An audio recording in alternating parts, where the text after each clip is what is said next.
Okay.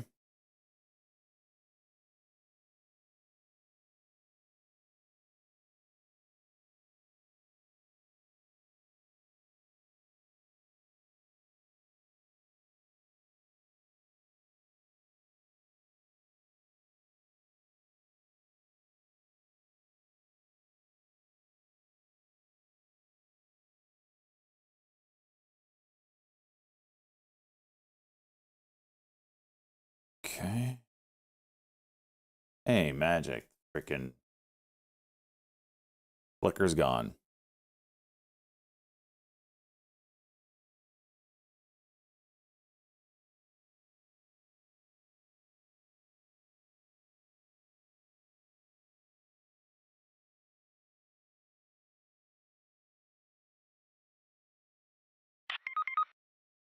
I don't want to hear it, Chase.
Oh my gosh. JTAI. Of course, I have to get out because my monitor's all dicked up and it moons.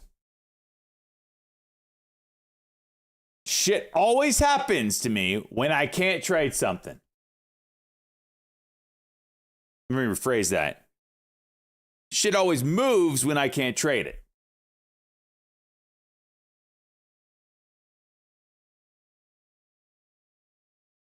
Oh, Weifu as well. Fantastic.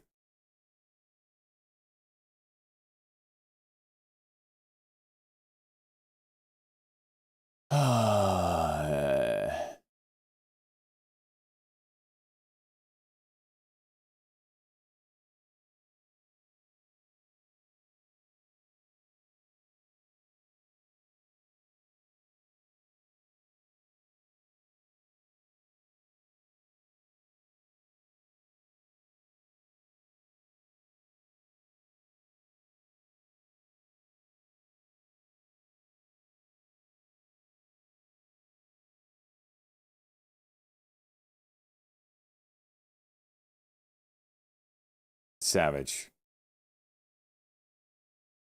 MLGO. I hate the daily on it.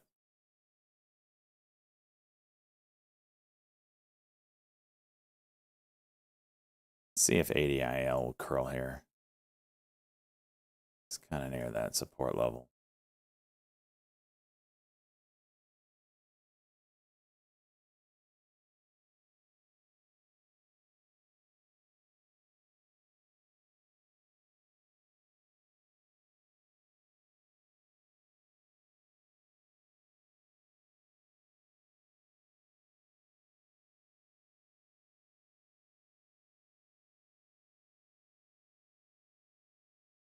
STAI coming up to the daily cock. Not a huge fan of how deep that pulled back, but it's moving.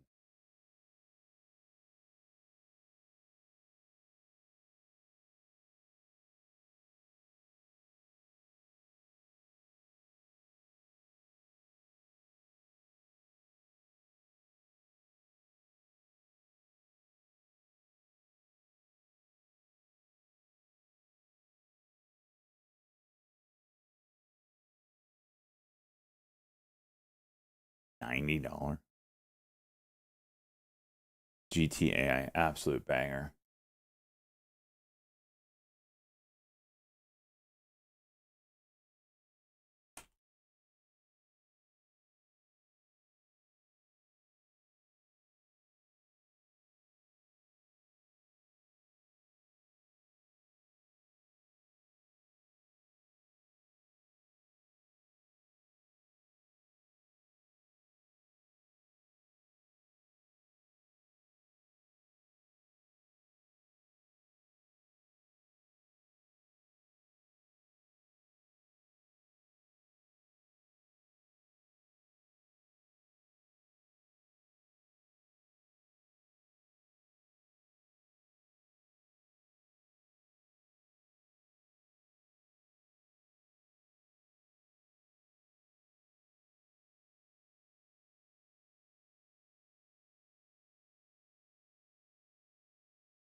Waifu opening up. A lot of room up to 6 there.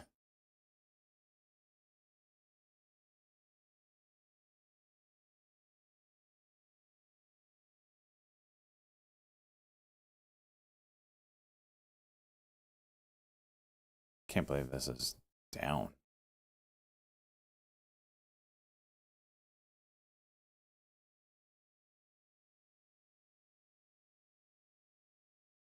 We're up to 6. Waifu.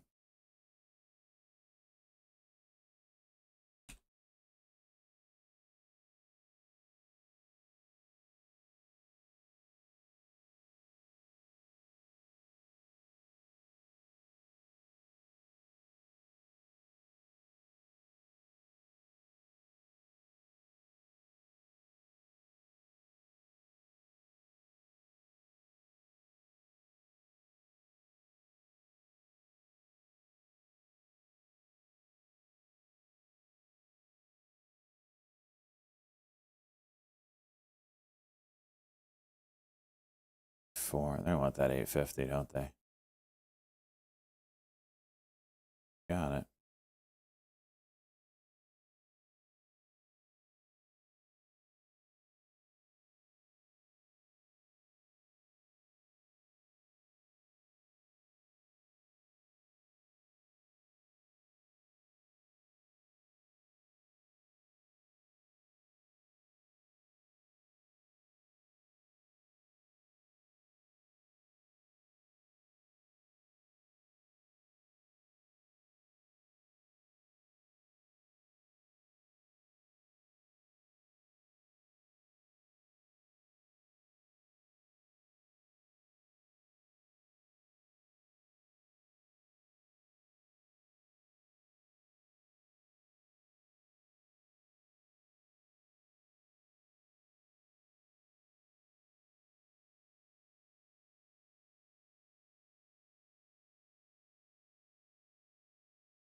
Okay, again.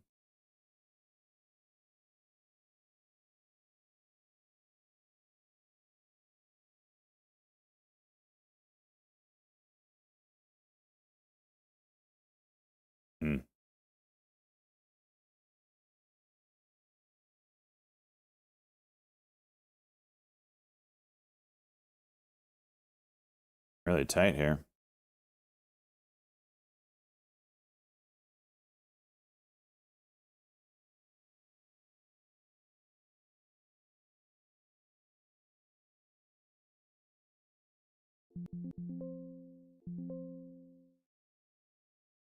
Nope. Didn't do it.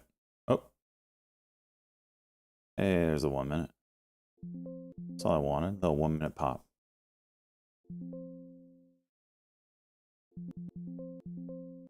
That's all I wanted. That's all I wanted. Just a little one little poppy. Waifu. What the hell? Waifu has 0 news, right? As usual. Just stupid. 650. God.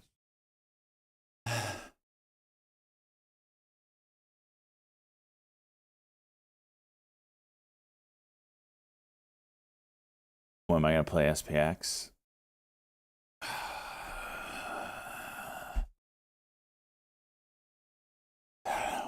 I don't know.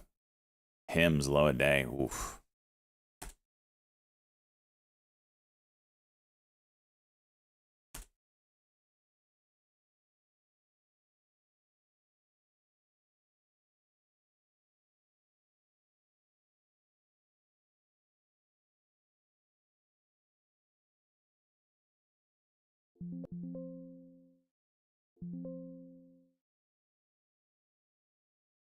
Probably bounces here. Watch. Piece of garbage. What did I just say?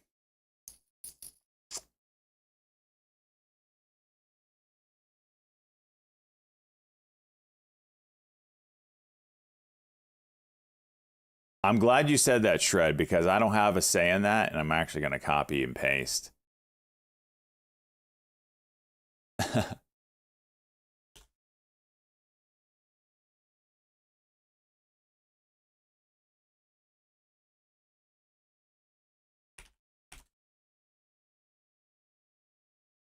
There we go.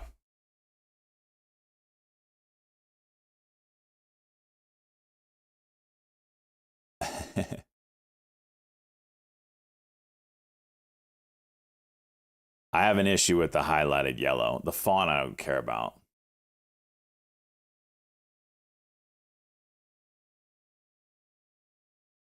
But the yellow is horrible. It's absolutely horrible.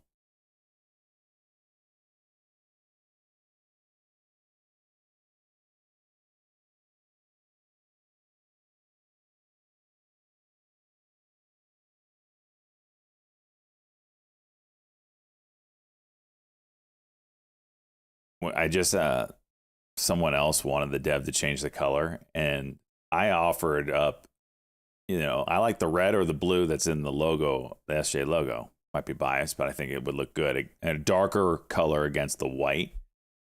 And the other guy wanted a lighter yellow. Like, what are you talking about? A lighter yellow? So you want white on white, basically. How stupid of a...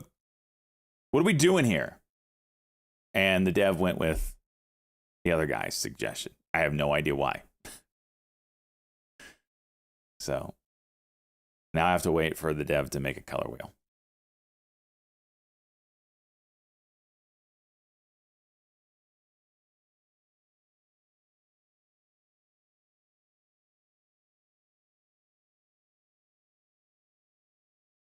Hey, look at that. Freaking bounce. Shocker.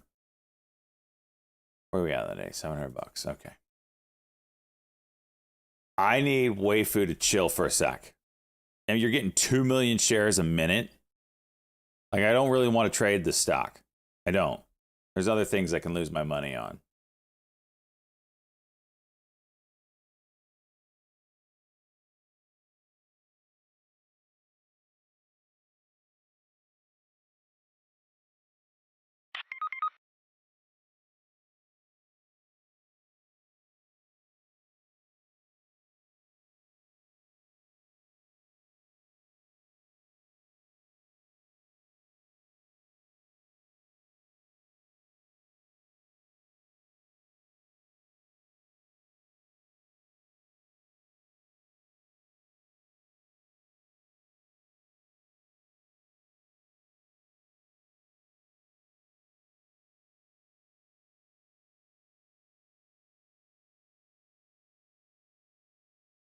Oh, yeah. Of course they're on balance watch. Cheese. You can see the exact moment that I bought a short on it. Look at this horse shit. It's a $2 bounce up, $2.50.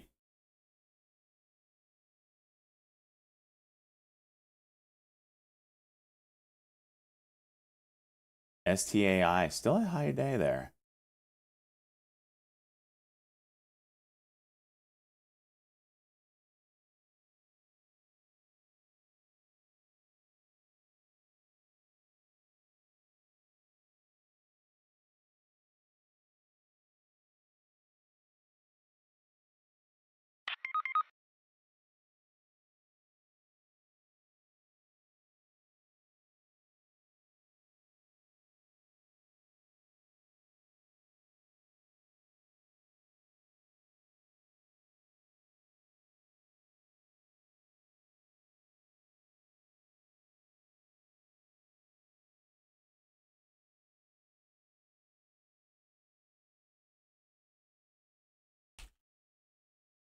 Waifu, unbelievable.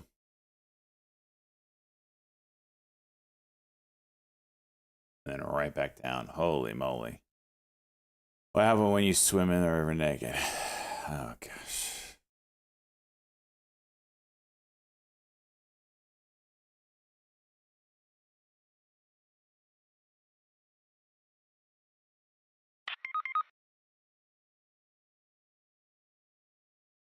Play off the VIX 20. Yeah, we'll see what happens there. It's going to be an interesting day today.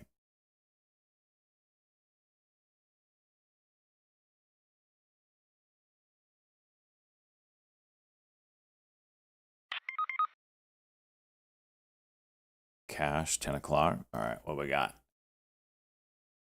Consumer confidence. So we got Barr and Barkin today. Man, they just want to hurt us, don't they?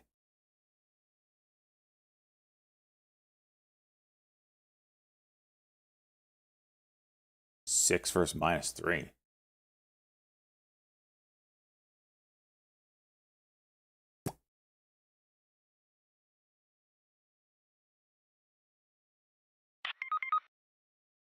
They want rates down is right.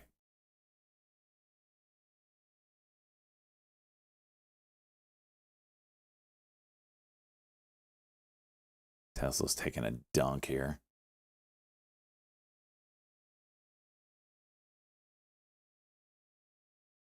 Let it dunk, boys. Let it dunk. Let it dunk. They got robo taxis later on in the year. That's your buy opportunity, probably, huh?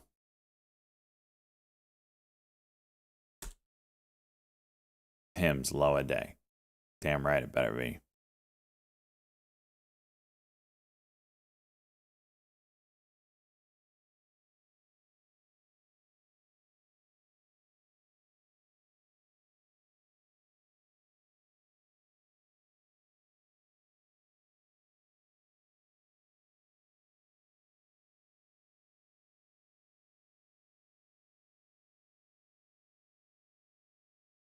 Maybe a little bounce and then a candle under candle for a low day push. See? It's buyers here for some reason.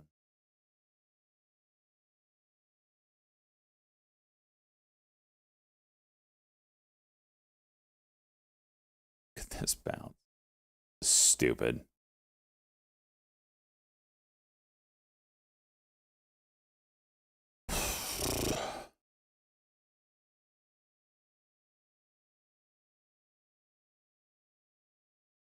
All right, Waifu. Oh, short share restricted. Hmm.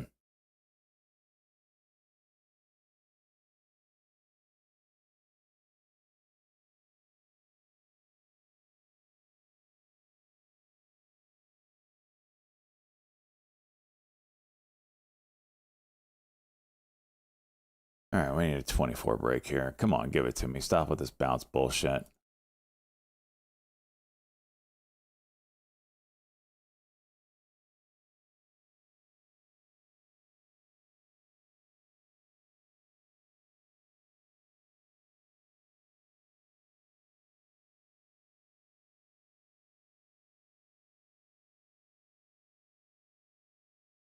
There you go.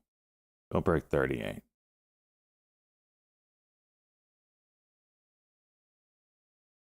There you go. That's a good boy.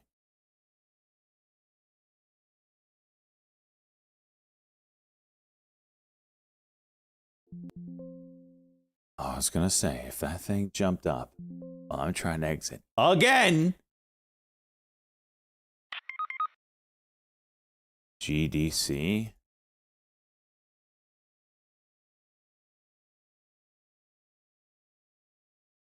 How giddy? Scale of 1 to 10 on giddy scale, cheese.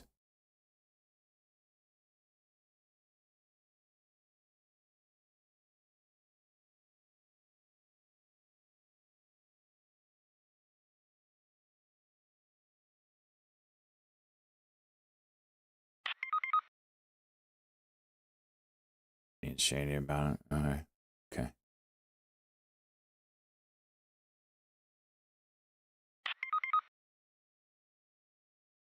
Roger.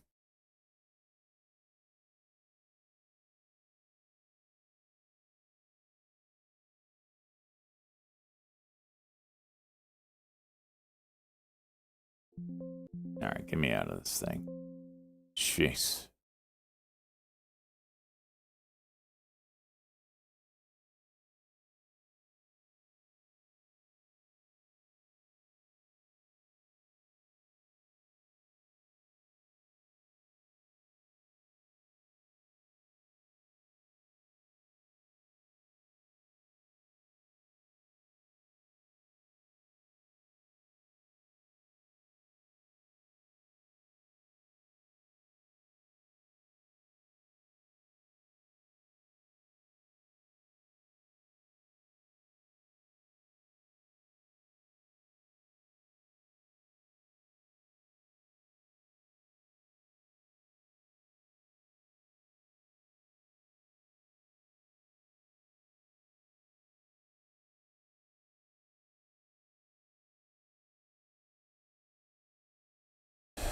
GC down. QVCGB. That one's doing a little 5-minute curl here. Really light volume. Is this halted? Yep, halted up. So we'll see if this can kind of get red to green. It went stupid yesterday. I would say there's probably some resistance here, 640. With, man, this is quite some range. Jeez. All right, VIX back over 20. What's this market going to do with us, huh, boys? Video down to 200. Who's buying it? Who's buying it? When was the last SJ spring gathering again? Never.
Jimmy under the 200.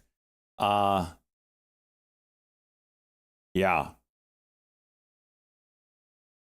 I'm now down 21%. Luke, I am your fada from your one share that you made me purchase for $31.21. Somehow I am down 21%. I just want to point that out. Anybody else want to donate to the Diamond Hands Fund? Maybe you have better luck than old Luke I am your fada. Average down. He's got it. He's got to donate. Right now it's on sale, $23, $24. Hey, it's on sale. Put the subs money on AMC. Nah, I don't get no 250 or 350 from you. 100 biddies. Thank you, Chickabow. No context there.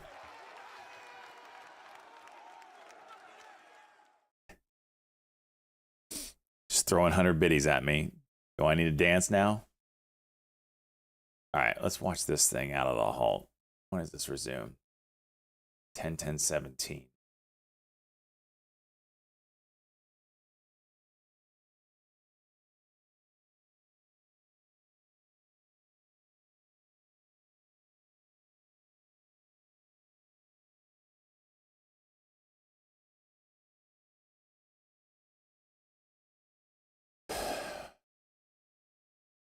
Ten 17. So we got less than a minute.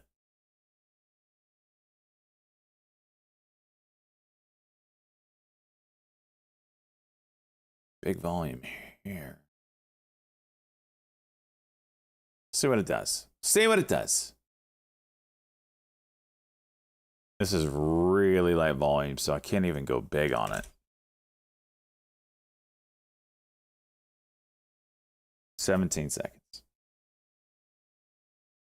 You know, ideally, you know, that's where we got to head, but one step at a time. 5 seconds. It might not even do anything. Waifu 5-minute. Watch that one. And open. Higher. Build the gap.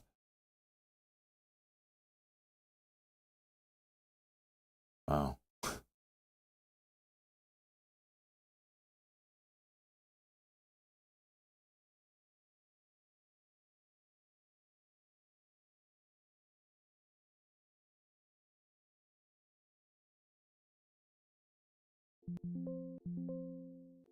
Look at this bullshit, Phil. Look at this. Look at this bullshit, Phils. You can't make that up, man. It was at $6. Talk about front running your customer. It's like, oh, he's trying to buy it at $6. Let's jump in there real quick. Oh, he's got a marketer. Let's jump in real quick there. Let's slide right in there before he does. And then we'll sell them the ones that are higher up. Is that a good plan?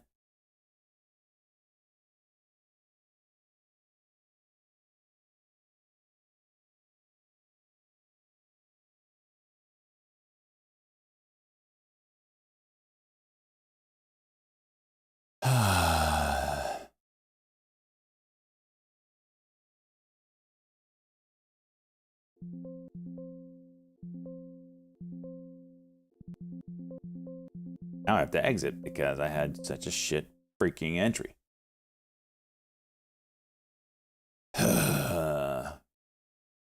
You literally just describe what happens. I know. I understand. I understand the game. The opposite when you sell. Yep. I sure did.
Wait for 5 minutes.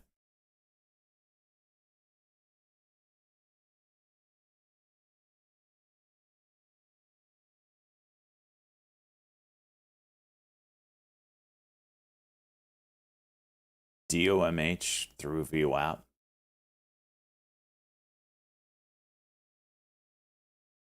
Hims looks like another move lower.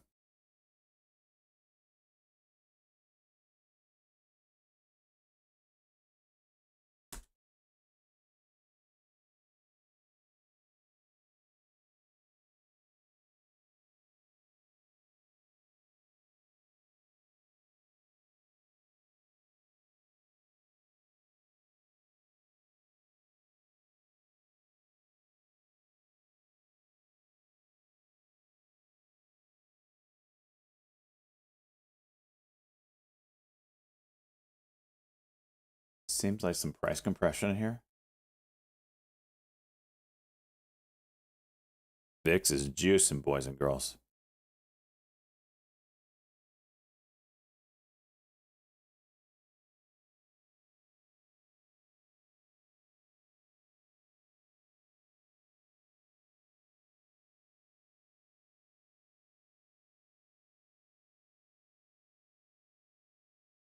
I don't really want to trade it, honestly. I mean, I tried a 5-minute, but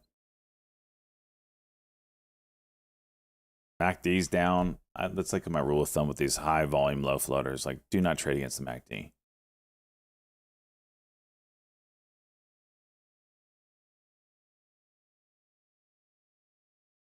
Breathe down.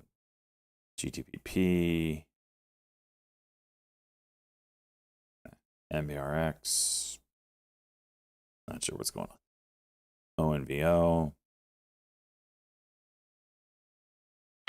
Fighting with $1. Rocket Lab. Jeez.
Video 200.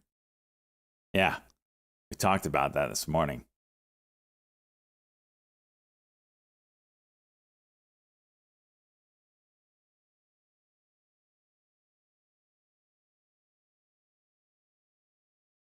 Well, you look at there, boys and girls.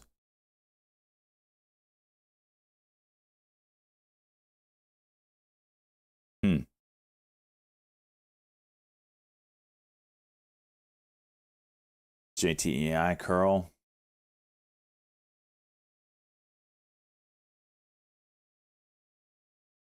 Wayfu looks like it's got a 5-minute cuck, maybe. Definitely tight range.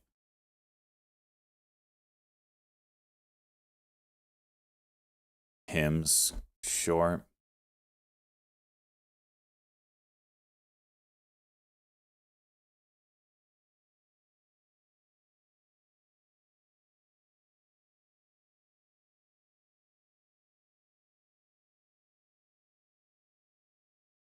There's your 5-minute.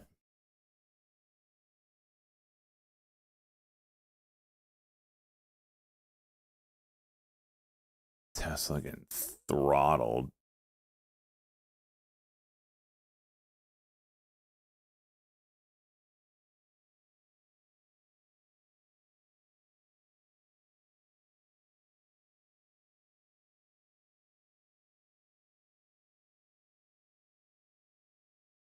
There's a big window from this 308 down to 270 here on Tesla. Maybe visiting the 200 here.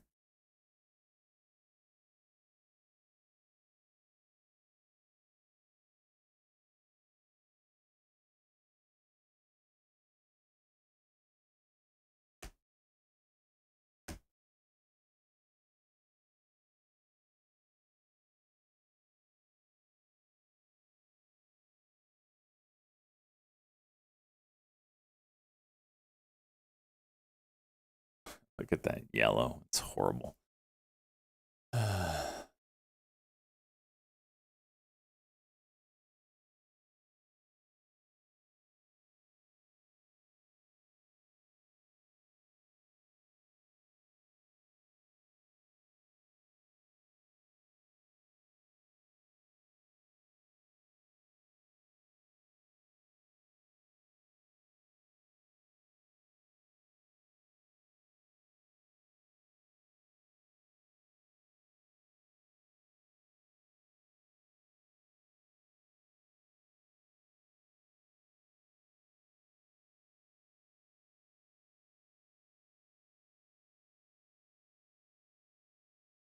JTAI, nice curl. DOMH, some pretty nice hammer here.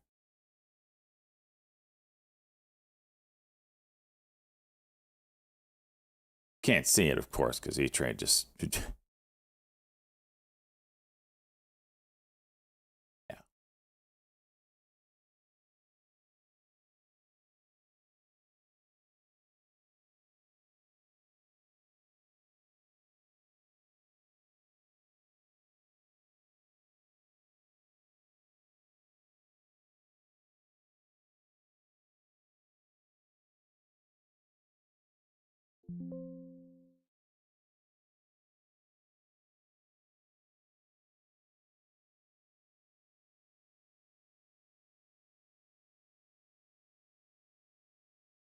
Ooh, that looked like a kind of a weak halt there.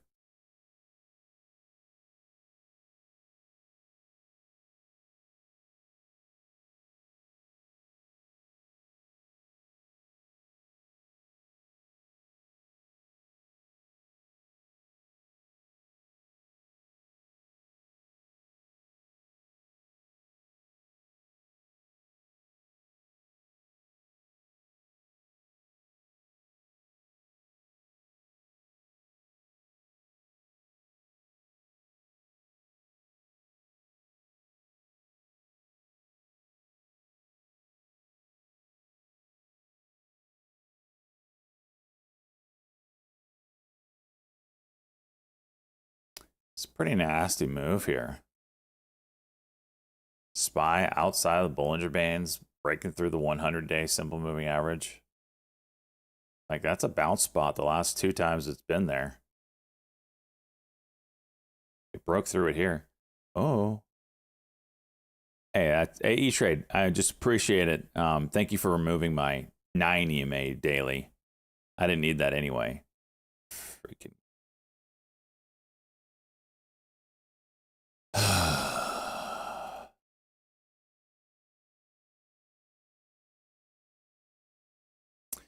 So we've talked about this before.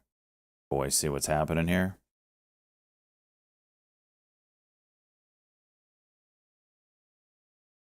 Might as well go over it right now. It would take a miracle to save this. And that miracle might be tomorrow.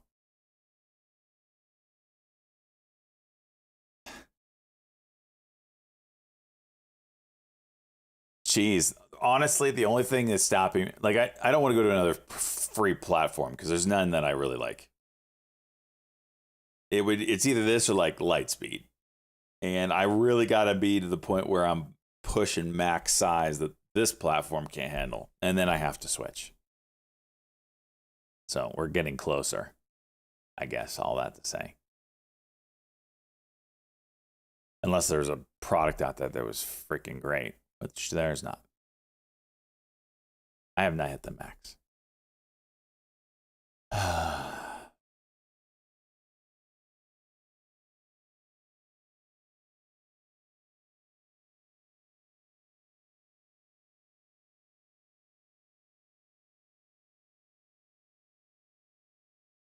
All right, for those of you that are watching on the large screens, let's talk about it. So,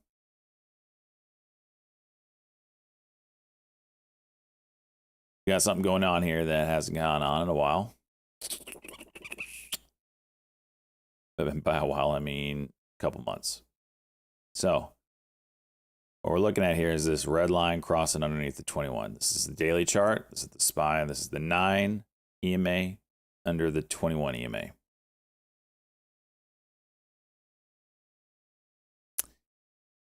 Those that are watching on vertical streams can't see what we're talking about, but just imagine it in your brain. Big chart showing all these juicy candlesticks, and there's only a handful of times where the 9 EMA on the daily chart crosses under a bearish posturing at 21. There's 2 things that happen during this time. Where's my drawing tool? Put the moon on it. So we have the cross. And almost every single time, whenever you get the cross, you get a retest. You get some sort of breakdown, but then you get a retest, like we did here. We broke down, but we retested this area, and a lot of times it will come up to where the moving averages are, the 9 and the 21. And that retest will either make it look like it's just a false break, and then it moons, or it fails, and then we pull back. And if it ends up pulling back further and the retest fails, this is either a 5 to 10% pullback from top to bottom. This one was 5%, 5.5%. The other way it goes is just a false break, and then you're off to the races again. This, I think, was news driven, if I'm not mistaken. Here's another one that's just a false break, just a little blip, and gone, right? This one here, let's give you the time frames. This one is November of 2024. This one's September 2024. This one is July 2024. This is when it looks like when it fails. You break down, you retest the area, and then you collapse again. This pullback from very peak, it depends how you measure this one. This is 9% from very top to very bottom.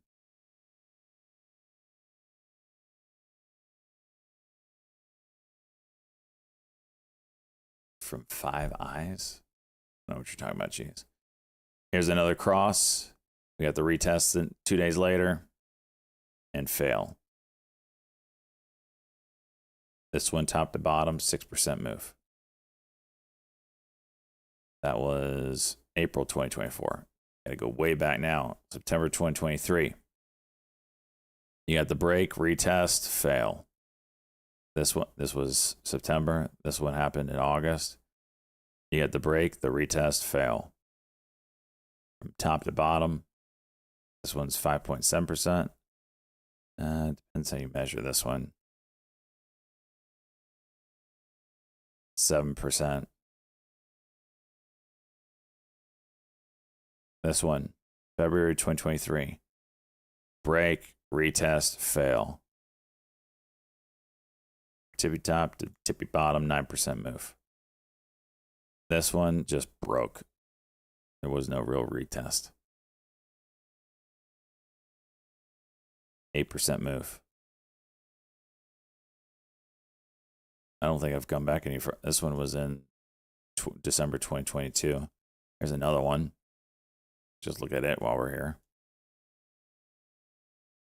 There's your break, retest, fail. This one was nasty. That's a 17% move from very top to very bottom. This was back in August 2022. That's an outlier, I would say. So, all that being said, here we are at the crossroads. We're getting the cross unless we have some kind of miracle pump today. We should be looking for the retest in the coming days, and unless it's the rare case where it doesn't retest, some sort of bounce into those moving averages, and we'll see if it's going to be the driver of the next run or pull back. If it is one that fails the retest and dump, where are we at right now? This is a 3% pullback. 5% pullback put us down here. 10% pullback or 7% pullback would put us at the 200.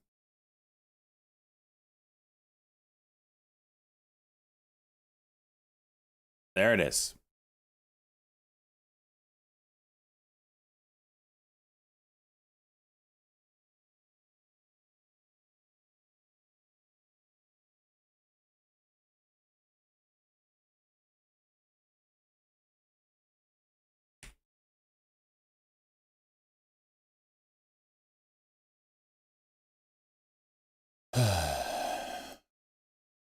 Spy going back to 575. Whew. Feels like it. JTAI doesn't care. JTAI doesn't care today. Weifu getting wrecked.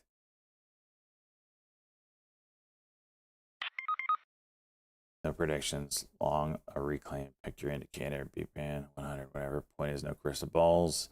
Aim of the game is to find risk. Yes, sir. Stick to your rule set, boys.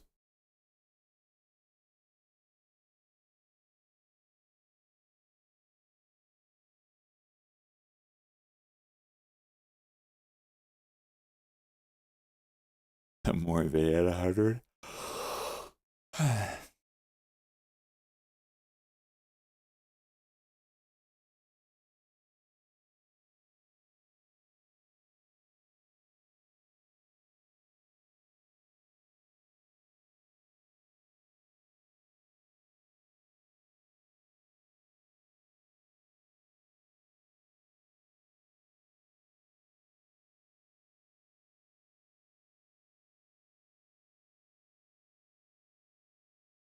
GTAI go for high day.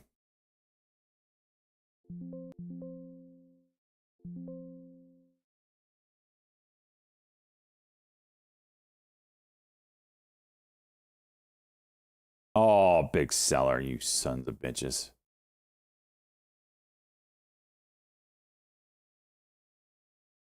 What am I at 62? Oh, we broke high day. Crap. Didn't do anything.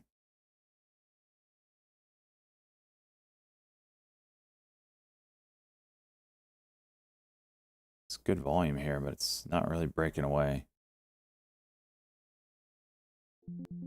Just gonna get out. Play it safe. Oh, that last fill.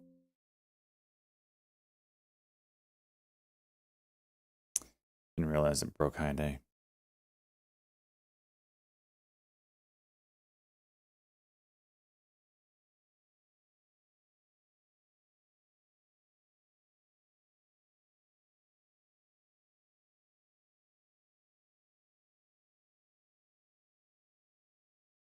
Struggle there.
Zach sliding into my DMs right now, whispering sweet nothings to me.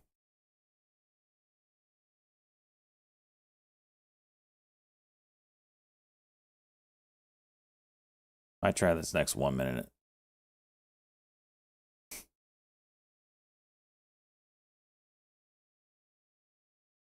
QVC QVC GB back to the 660 level. Watch it.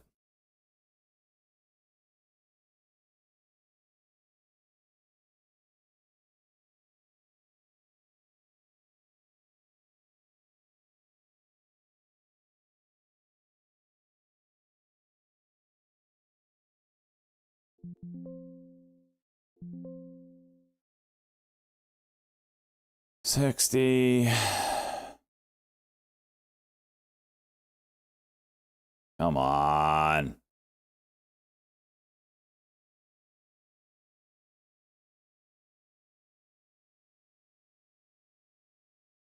It's getting sloppy here, boys.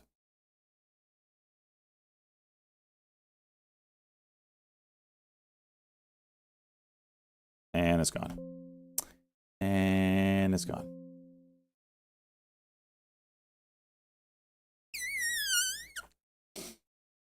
And it's gone.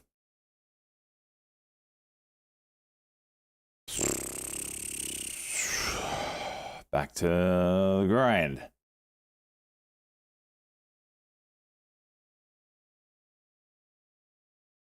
CLSK. Oh my gosh. Yeah, might as well look at Bitcoin while we're at it, since the sky is falling.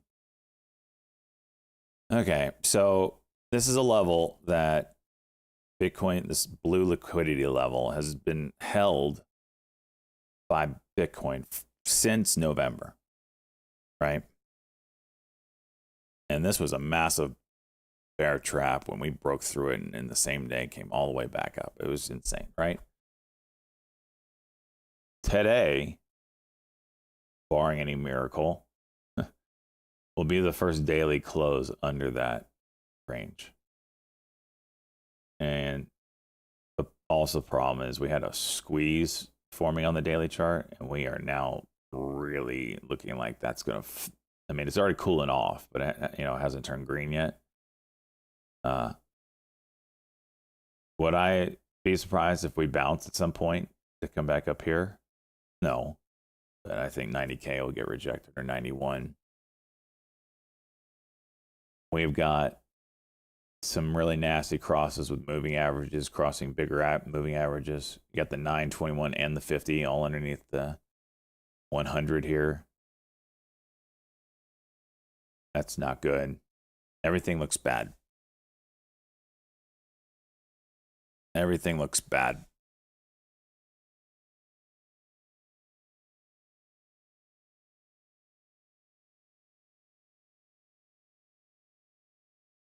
This is holding up actually relatively well compared, but yeah. ONVO. Going for it.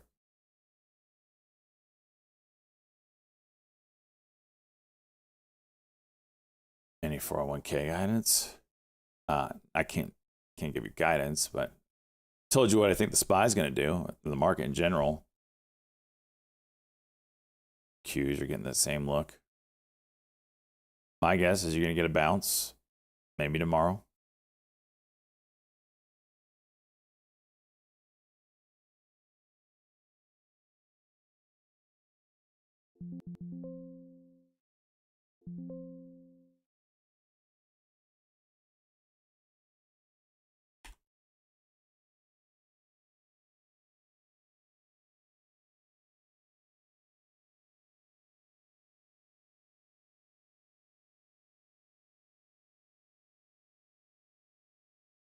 Jeez, these spreads.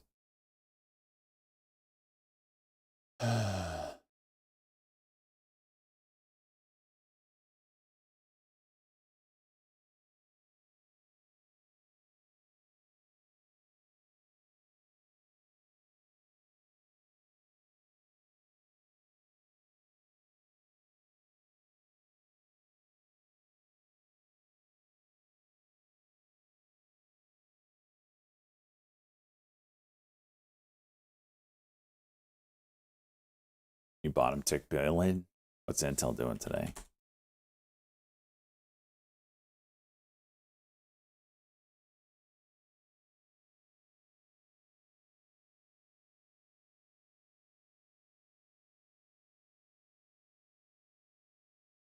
Do I think ETH is going to dump further? I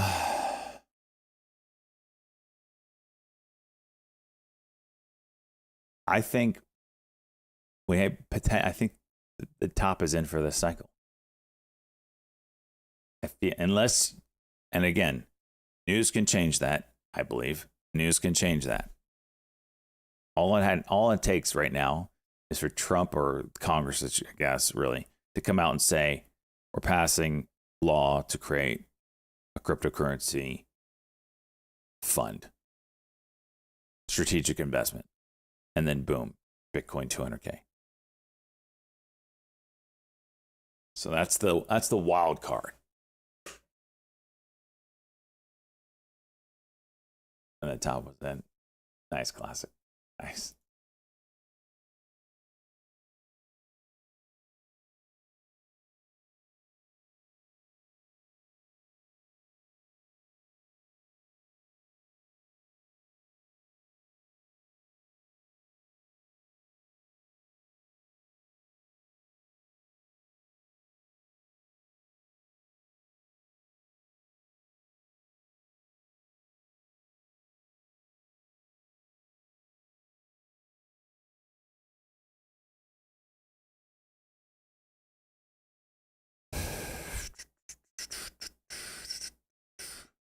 160,000. Jeez.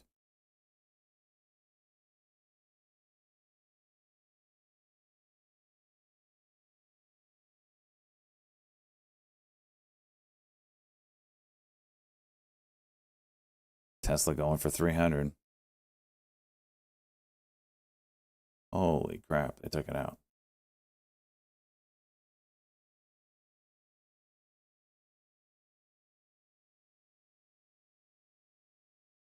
$50. Halting down.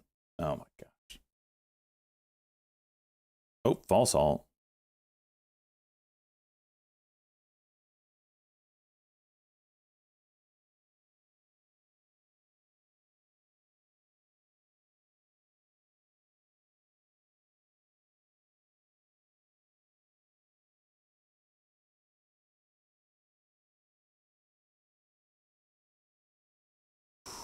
You ain't getting past that one.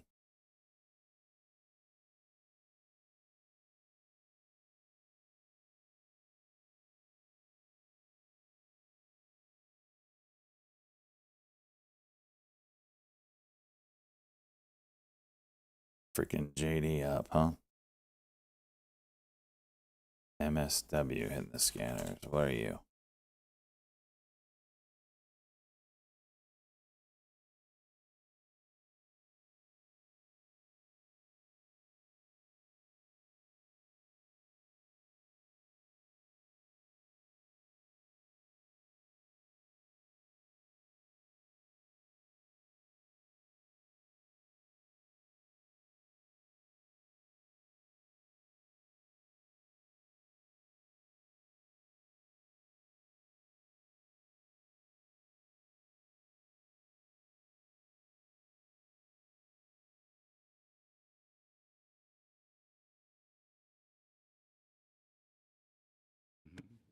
Come on.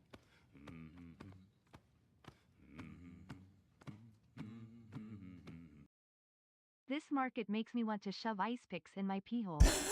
Great hair day, by the way.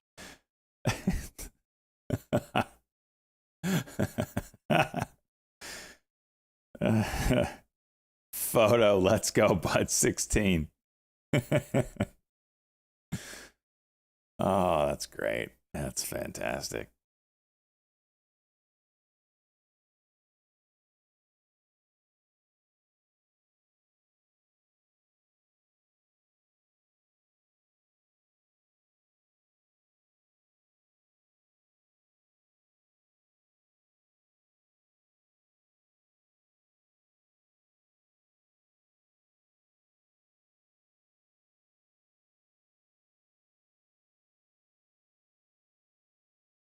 Tesla's taking a dive towards that 300 pretty quick, huh?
I don't really see much of anything right now.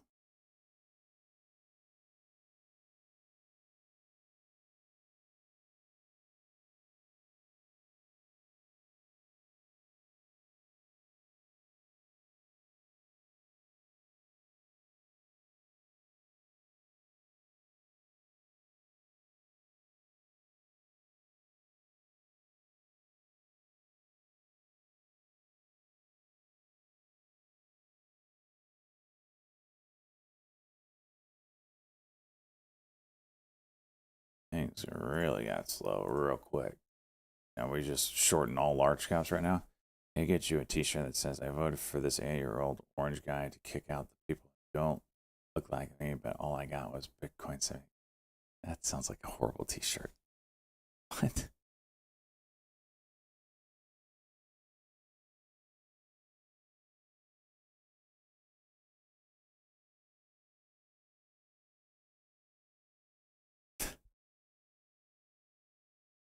PLTR, or I'm sorry, Tesla, 5-minute little bounce here. Maybe we get that next 5-minute cuck that pushes us down through 300.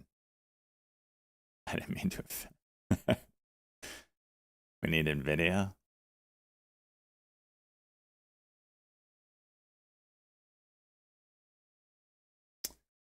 Yeah, I gotta pull up some Mentor Q levels. I don't know where we're at right now.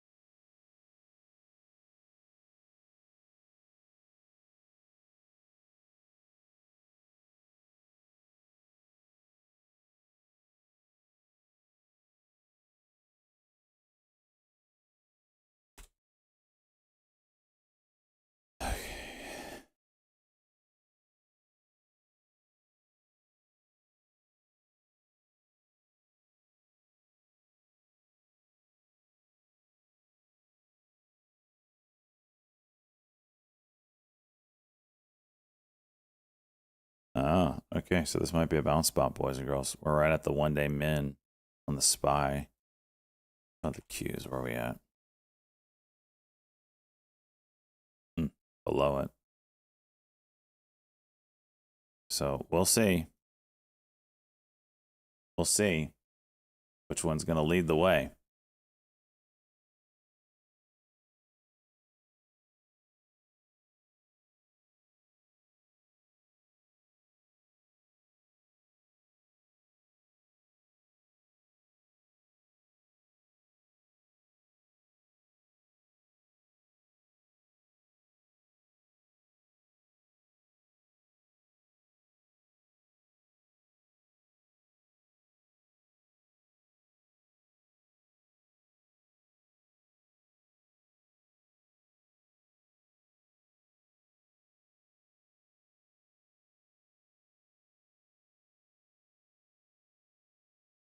All right.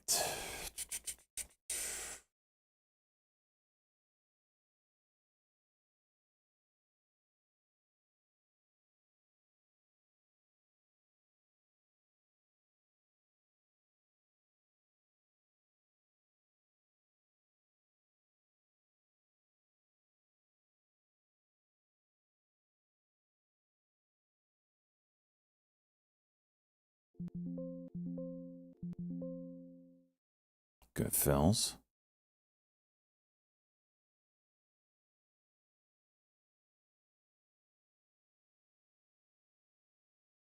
Add on an 8:15 break.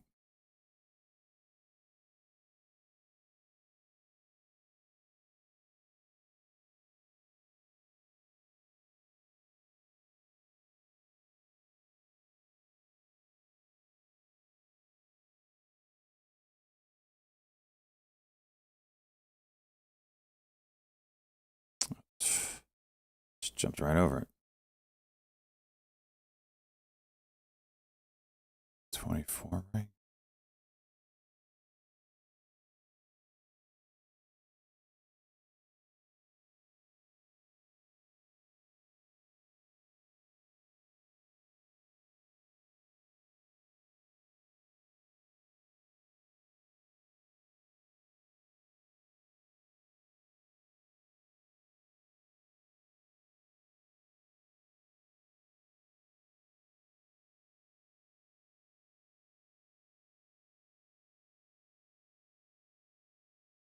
Sell XN juice.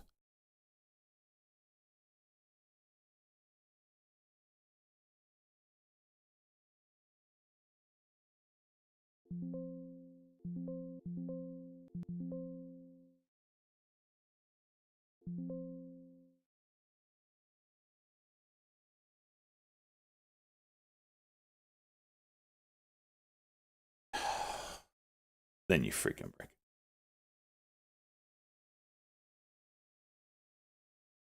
SPY bouncing pretty good.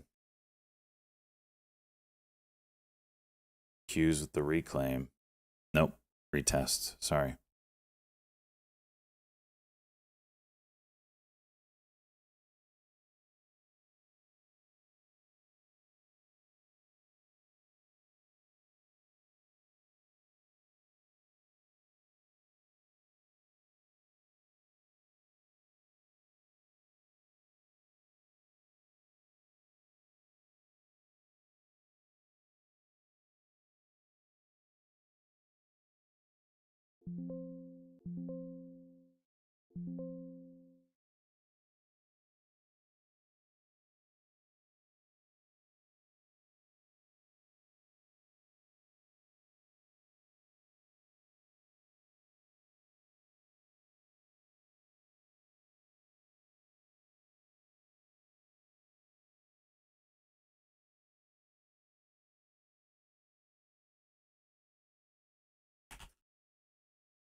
Did go all in on Tiki.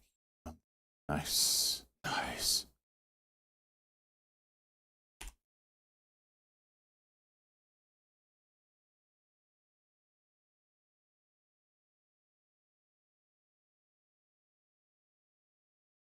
Yeah, we're about to find out what we're going to do here with the market, boys. We're going to find out. Sell XN.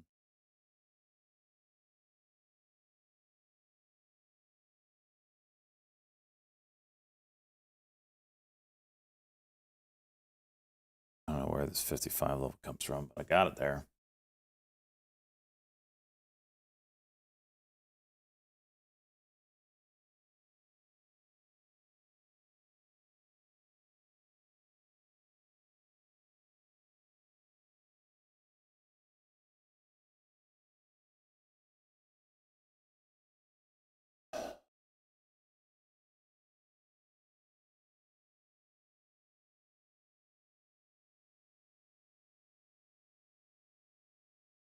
You need hymns to move. I was actually just looking at that 5-minute.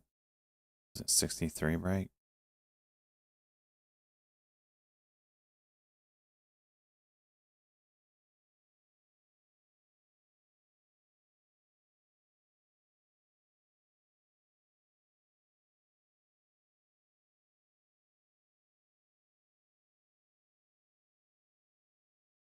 Nice bounce off the 9. I mean, you probably do get a little movement here.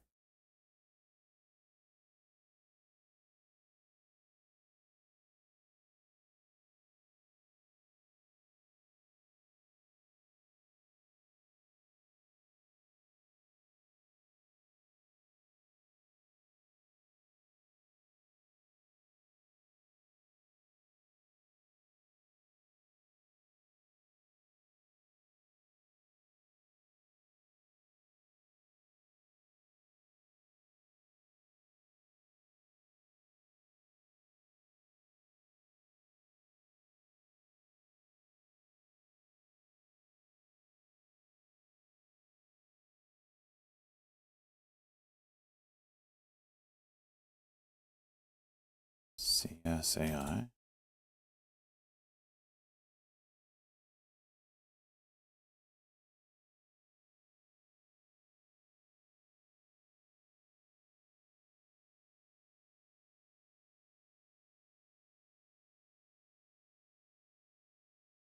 DOMH still chooching.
Find a little hood here. Lower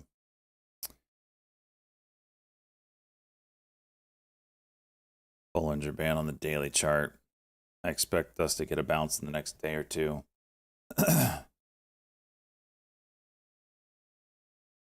I was paying attention, I would have liked it closer to that 44, but I'll take it here too. With room to add if I want. Just putting the toes in the water. Just putting the toes in.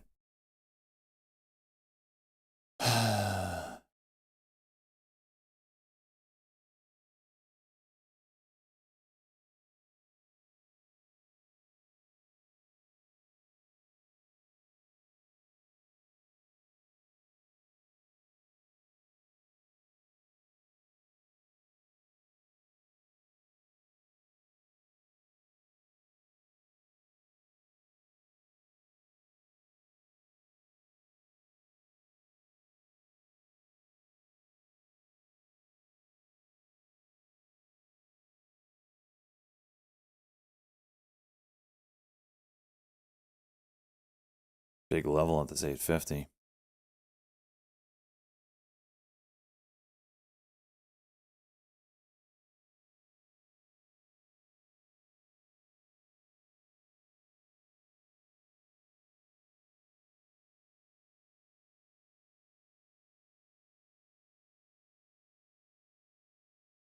And Weifu is hot garbage. Whew.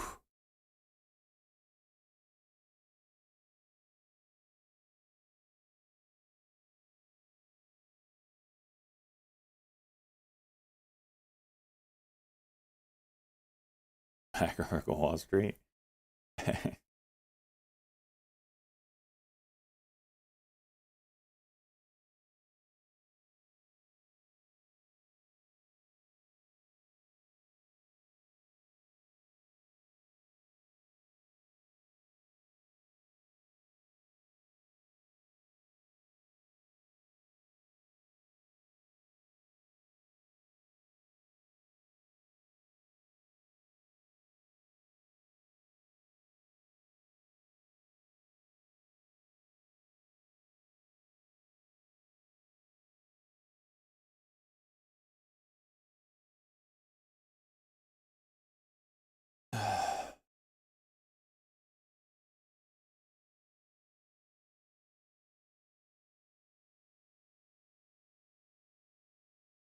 We haven't watched Maverick in like 2 years, so we don't know what he's been saying.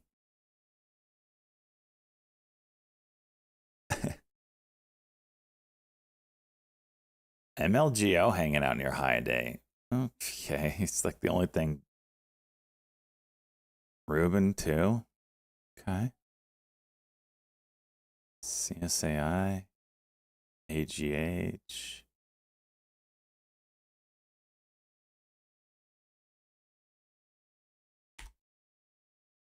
Dom.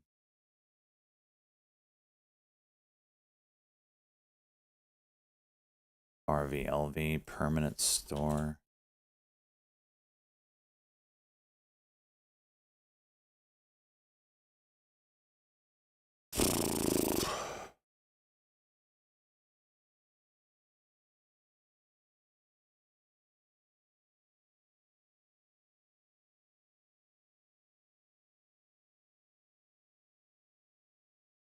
All right, another dump route here.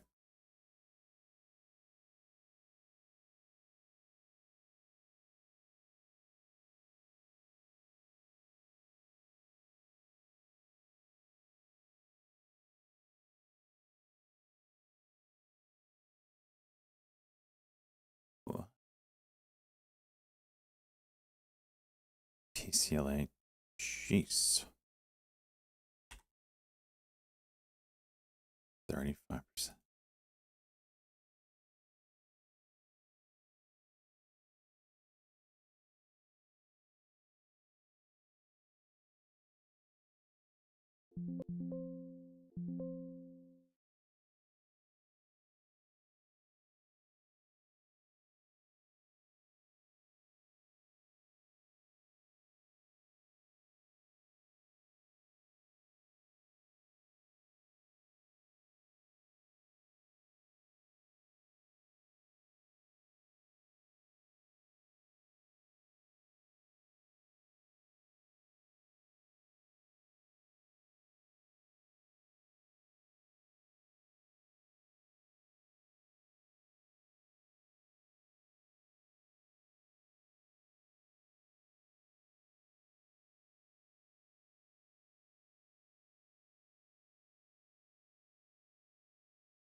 Get that 520.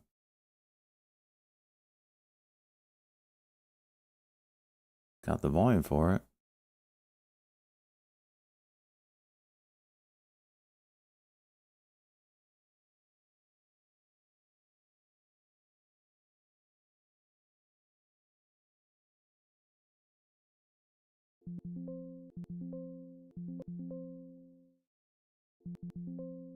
Trade.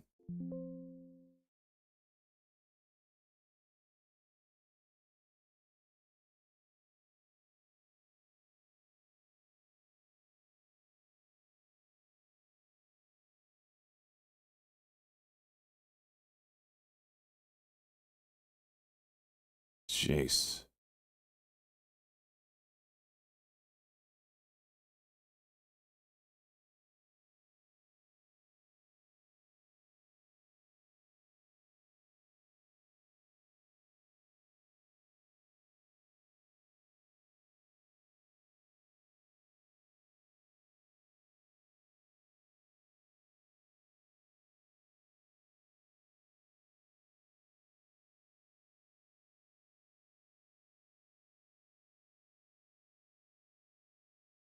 All right, three incoming, three here.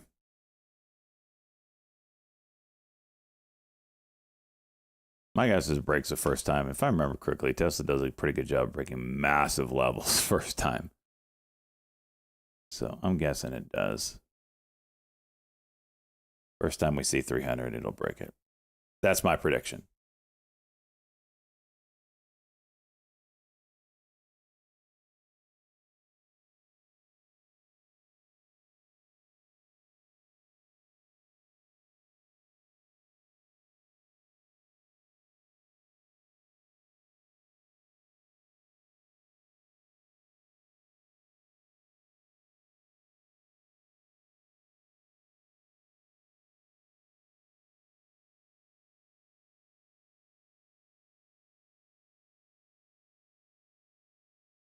Okay, you're going to have 30 seconds on this prediction. Does Tesla break 300 first time? 30 seconds. Get your bid in. Get your prediction in. Does Tesla break 300 first time? Yes or no? Get it in. You got 15 seconds. If it breaks before this thing's done, I cancel it. Get it in now. 5 seconds. Hold, Tesla. Don't go down there yet. We're not ready for you. Okay, good. I think we got it. All right. It's official. It's in. Locked in.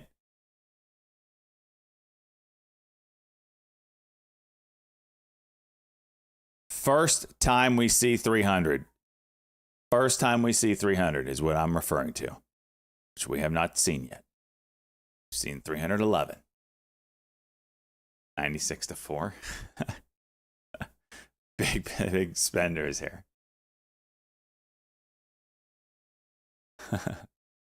Oh shit, you guys did big spend it. The payout if it's a no.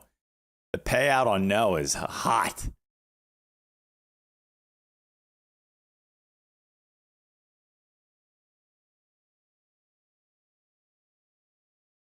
And if we don't see 300 today by some chance, then it gets canceled.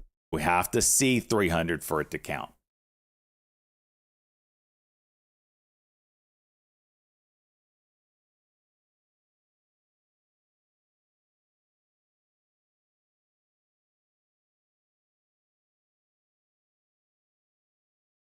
That's not no fine print algo. That's just common sense. Yeah, I said the first time we test 300. If we don't test 300, I got to throw it out the window. No one wins there.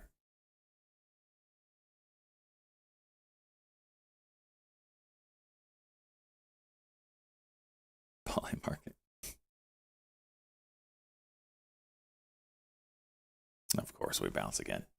We're crying out loud. Back to the 90 man on the 5. We're going up to 305 here.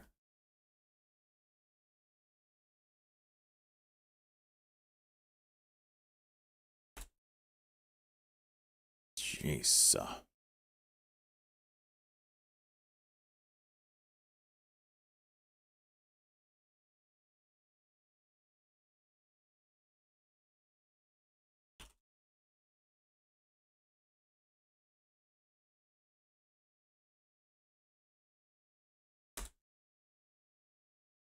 are we at on the day now? $500. Okay. DOMH coming back up. It's a 5-minute cut go here. 44. Still super light volume. I can't take size yet.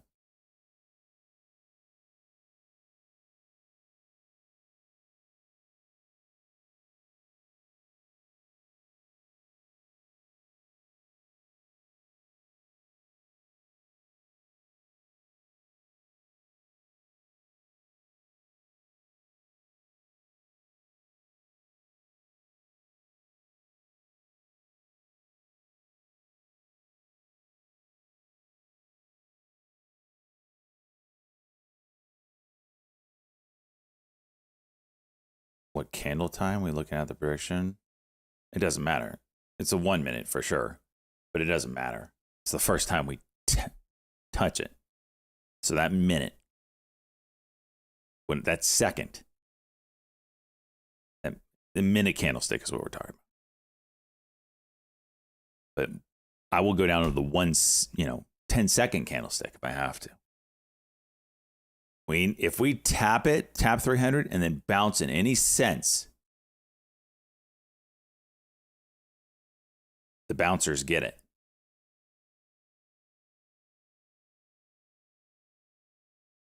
If we see 300 touch, it better break. That's all I'm saying.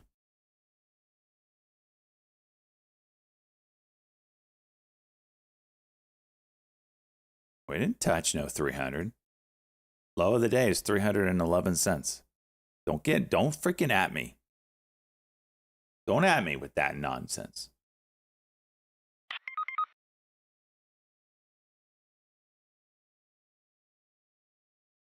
Silver getting wrecked.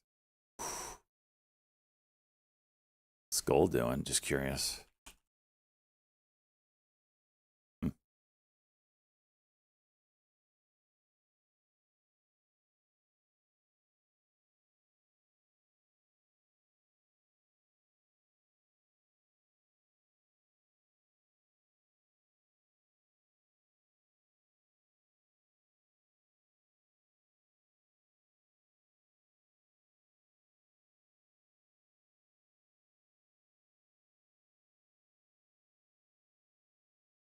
I'm gonna wait all day. I mean, good. See.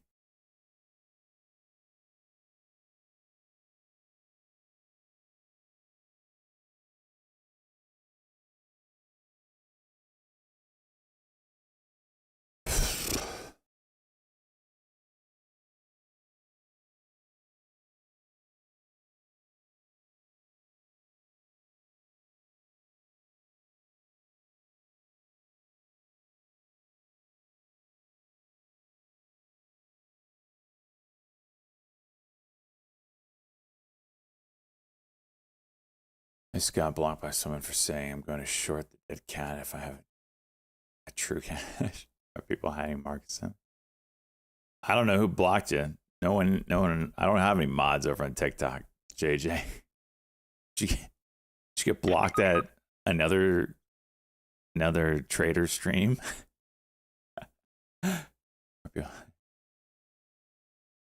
Even if you said it would crash. No, here, somewhere else. Oh, not here, somewhere else. So, they must be heavily long or something. I don't know.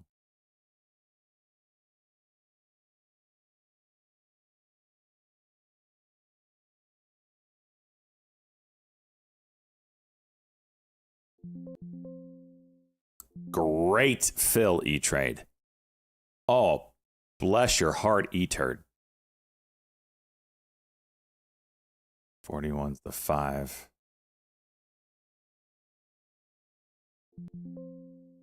Another amazing fill. What is this? Oh, E-Trade's trying to make sweet love to me.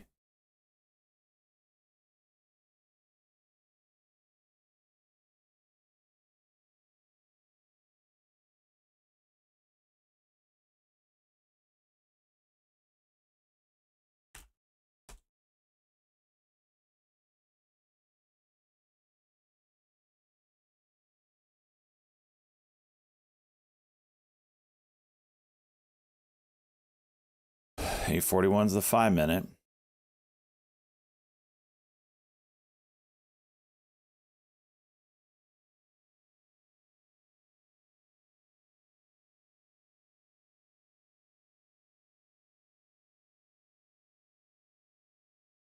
There's your 5.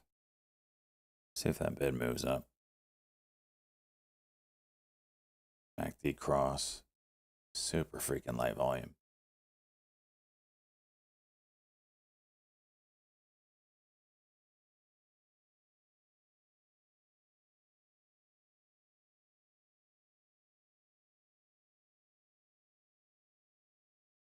Okay. 851's the last level. Or 850.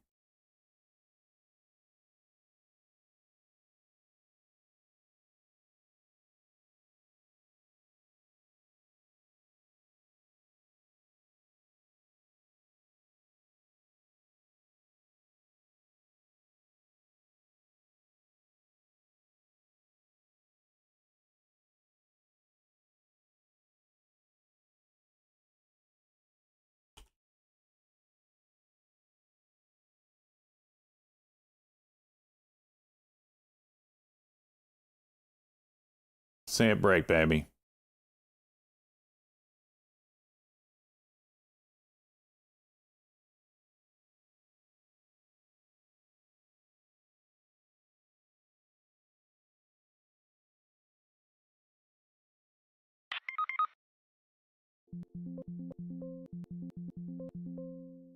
Taking half off, which means it'll break now.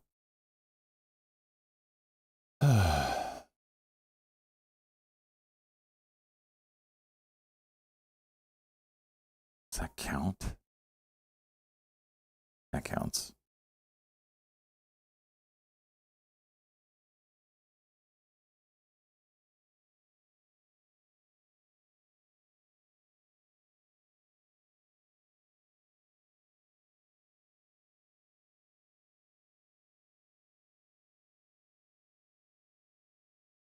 Interesting headline there.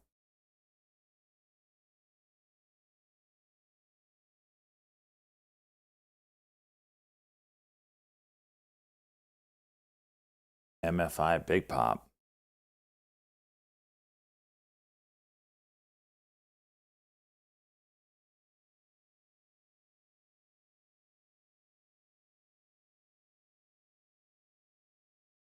FMTO big pop.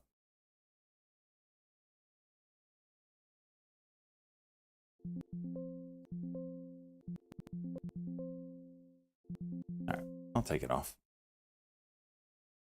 Decent little trade. Light volume.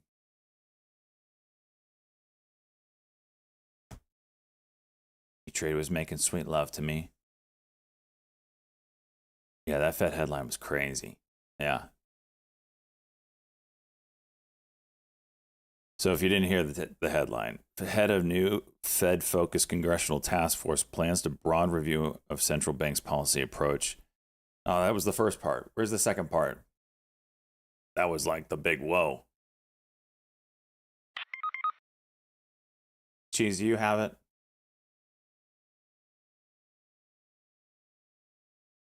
Basically looking to see if they should prioritize employment over inflation.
uh,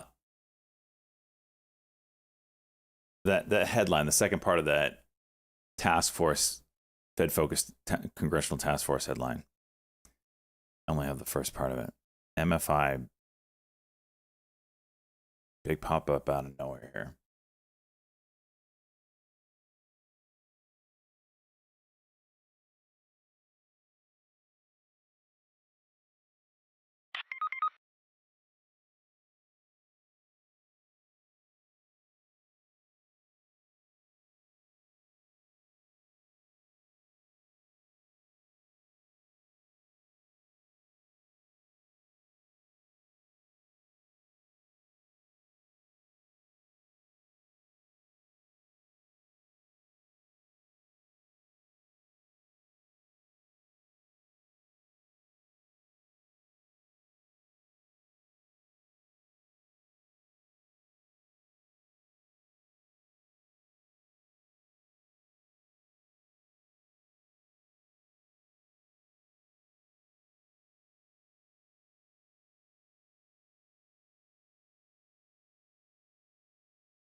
Let's try that. Let's try that.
Do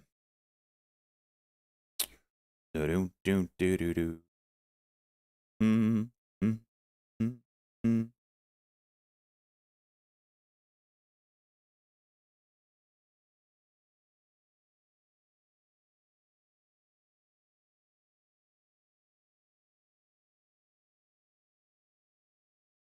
TSLZ, you're hitting that, Ann?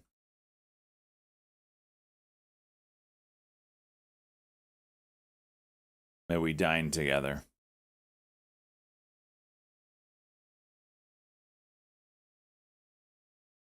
Oh, I forgot about MSTR. That 250 is coming in hot, ain't it?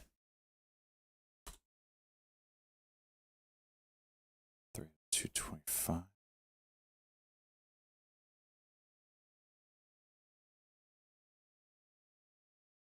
MFI still juicing.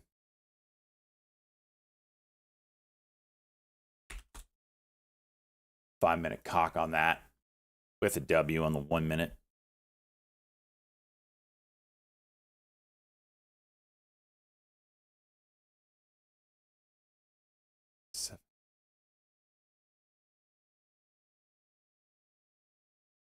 Navarro denies FT reporting on cutting Canada from Five Eyes.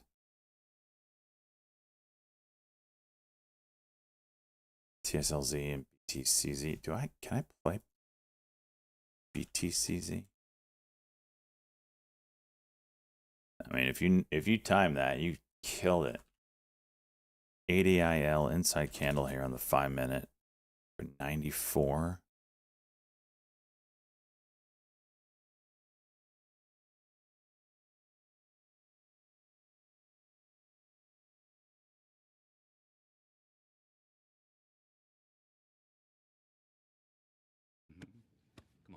With a little bit of a diagonal here, it looks like.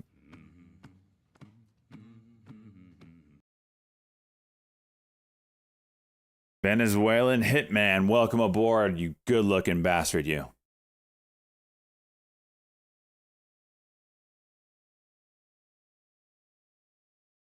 So any given splits with flight train. October this year.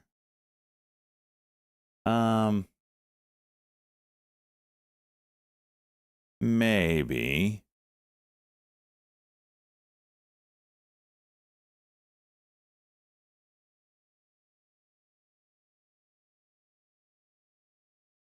I just play it by ear, right?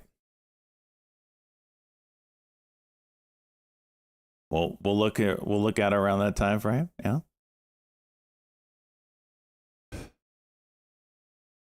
See my POV? Oh yeah, for sure. It's a decent idea. We'll see. We just gotta watch the charts, and if everybody's thinking that, then it might make itself true. So that's the beauty of that kind of thought process.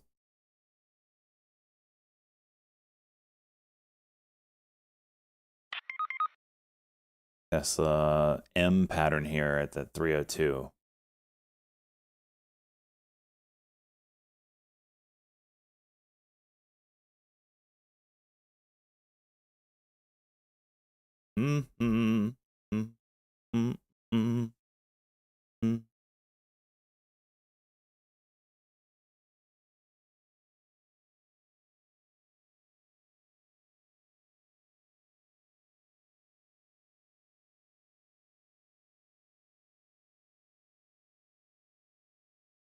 DOMH has a flat top at 860. Watch for box reclaim cock.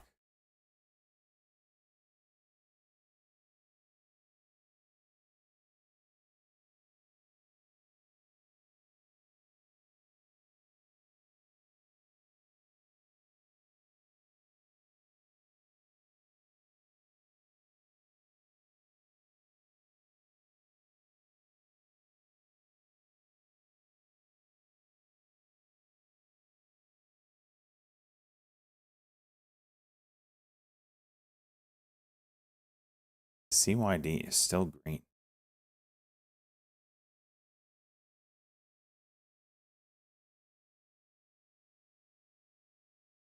DOMH flat top break.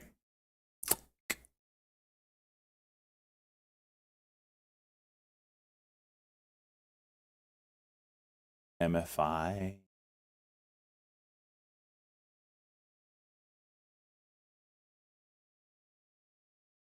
Jeez. Where do you even, where do you pull this from?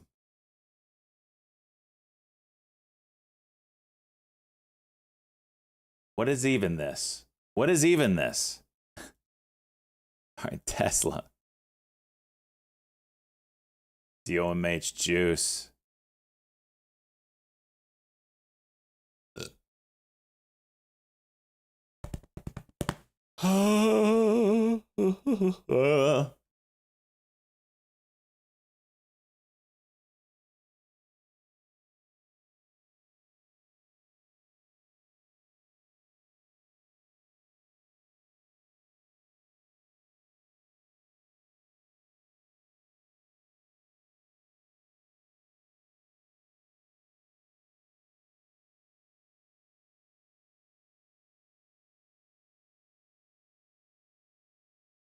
There we go. If it touches it and then that bid bounces it all. Oh, this is it, boys. This is it, boys.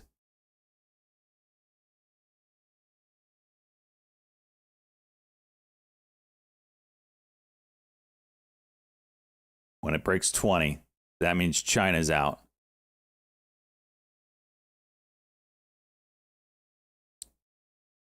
China's out. Send it. 301. 301. 301 still. 302. Haven't seen it yet. 301 still low day.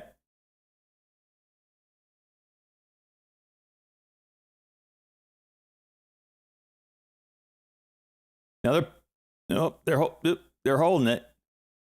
Here we go. Maybe. There's a lot of shares at 300, so if we tap, push and broke. First time. We are well under it right now. The chart is just completely dicked. We definitely broke first time.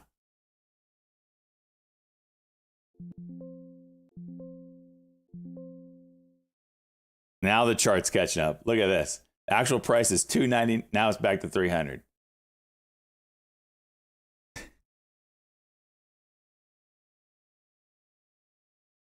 All right, there it is. Broke first time. Oh, that was a close one.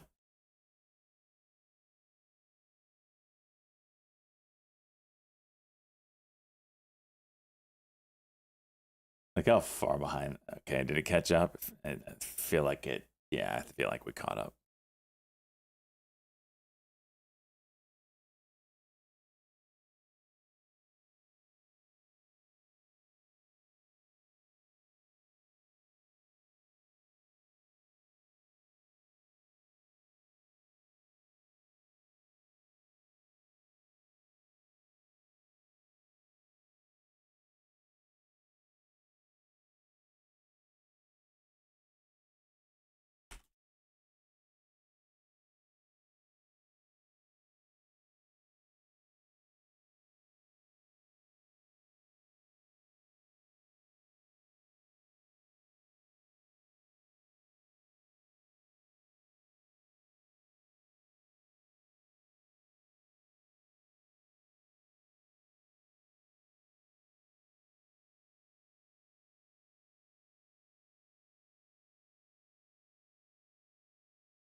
Cockbox.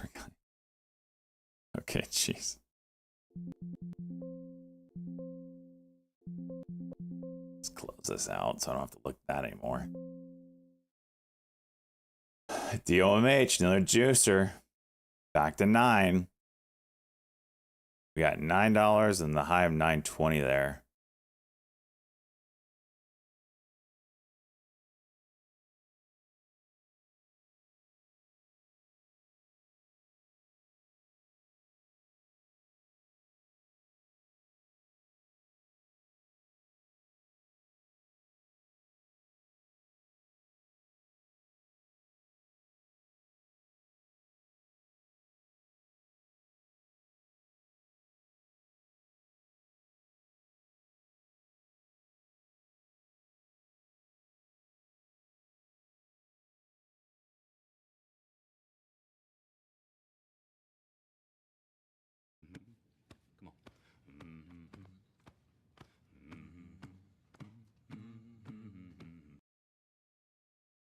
Meow, let's go.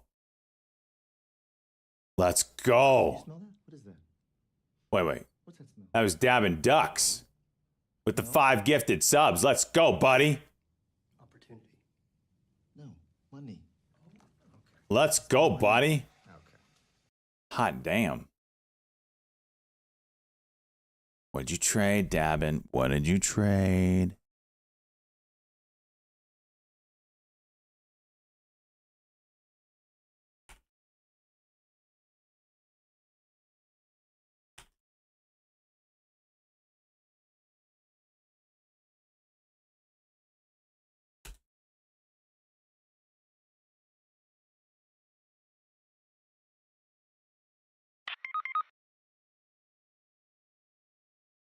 Hmm.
JTAI, what are you doing here?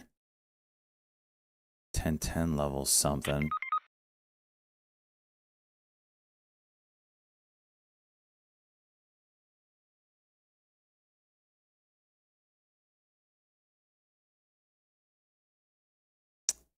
Wait for a second and lost it.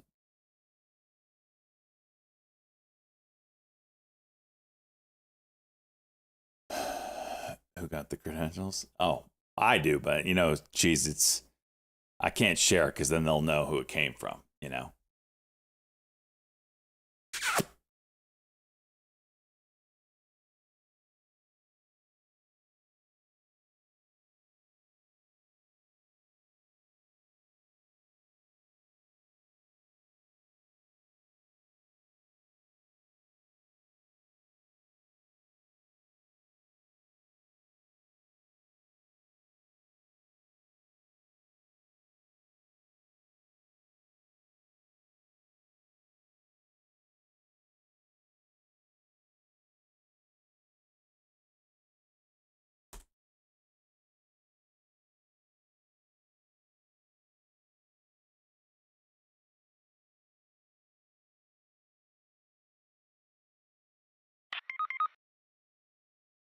Box reclaim.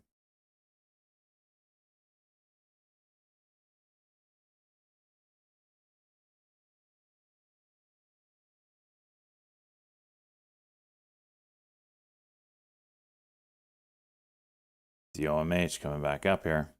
Is that 9 test?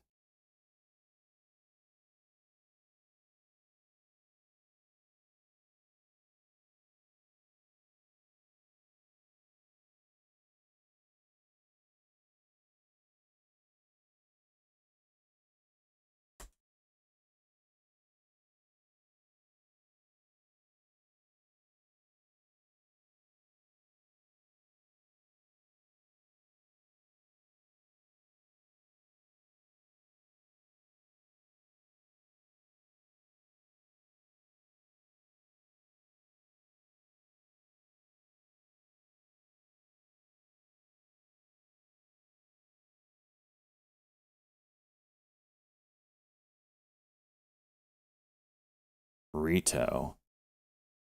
Watch this piece of junk.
Apple dividend.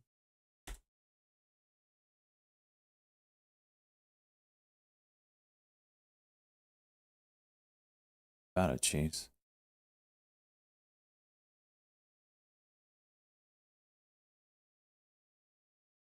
Oh, Apple continues to plan for annual dividend increases. Got it.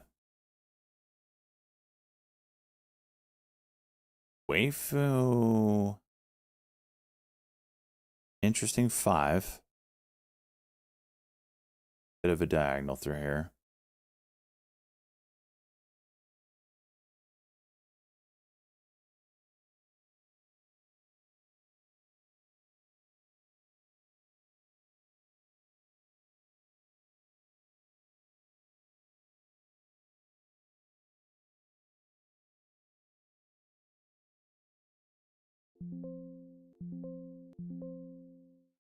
Good Philly turd.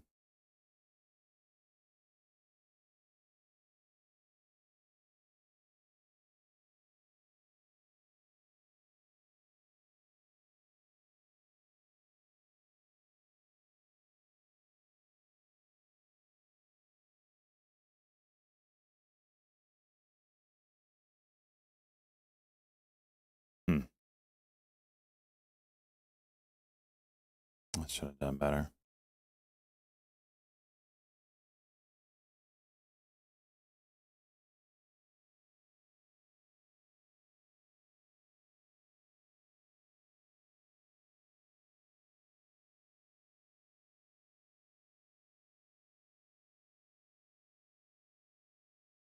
RETO gave it all back.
What?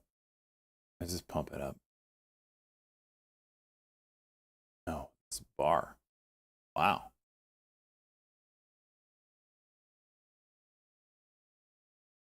Is it already 11:45? It comes on. Okay. See what old bar has to say.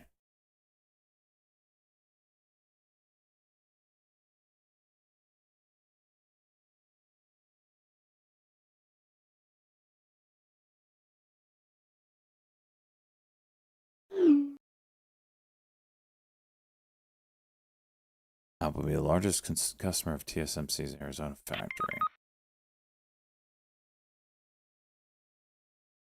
First link gets you about 90 cents. You get sent 2? I only see 1 link from you.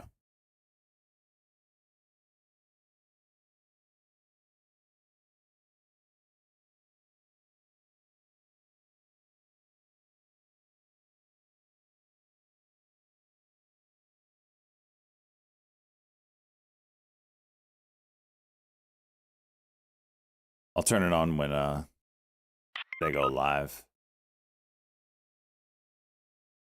Yeah, I've got it up. It's just nothing's on right now.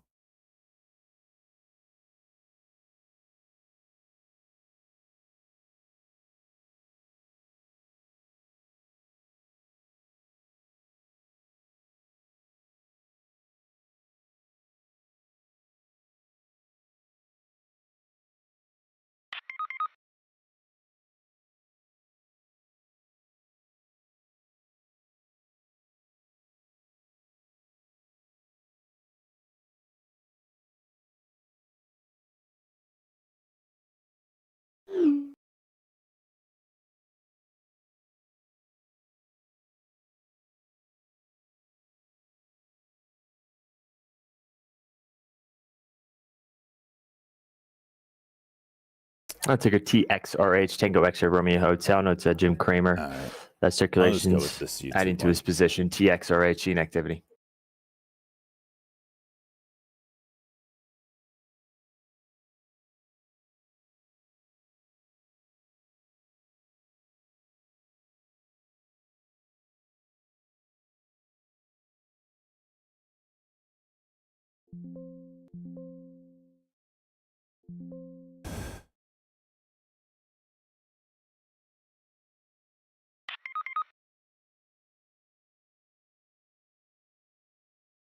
Read it before he says it. He's usually pretty bullish, isn't he? Or dumbish.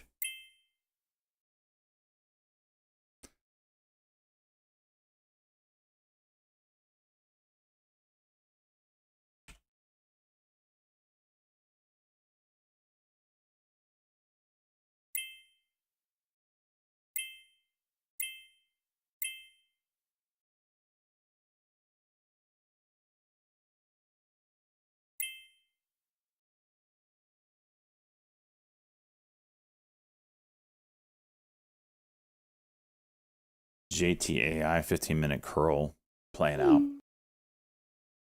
MFI dip and rip.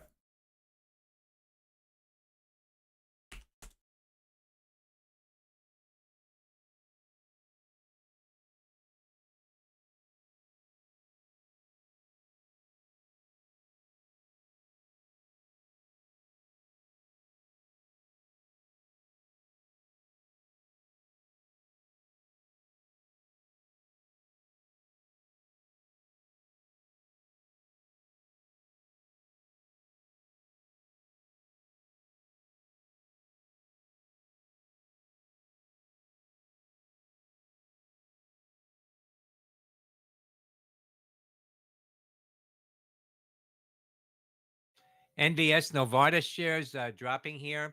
Block trade. Holy shitballs.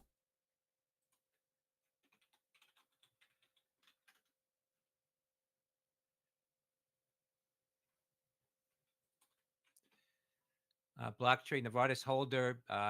Emerson AG, ABO, 26.5 million shares. Just shares pulling back now.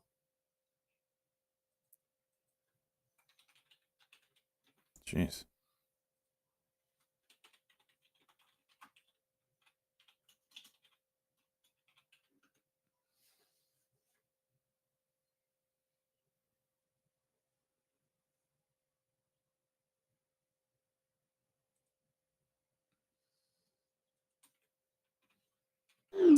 It's got to flip.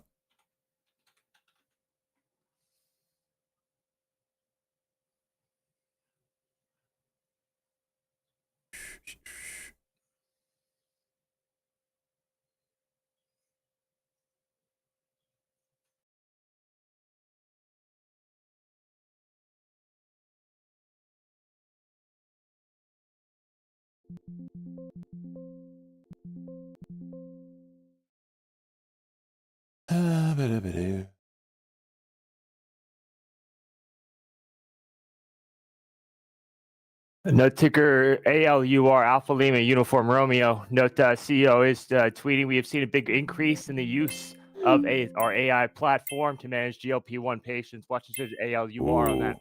A lot of keywords in that tweet.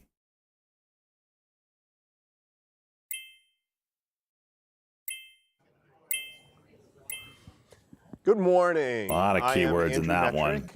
Professor here at the Yale School of Management, and I'm just going to give you a few Alt up, you administrative bastard. preliminaries and then introduce my boss to introduce the speaker.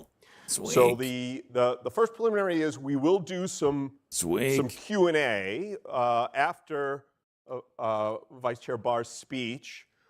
I will do some preliminary Q&A with him, and then we will take from you questions. We have handed out, I hope people have index cards. If you do not have an index card, raise your hand and someone will come and find you and give you an index card.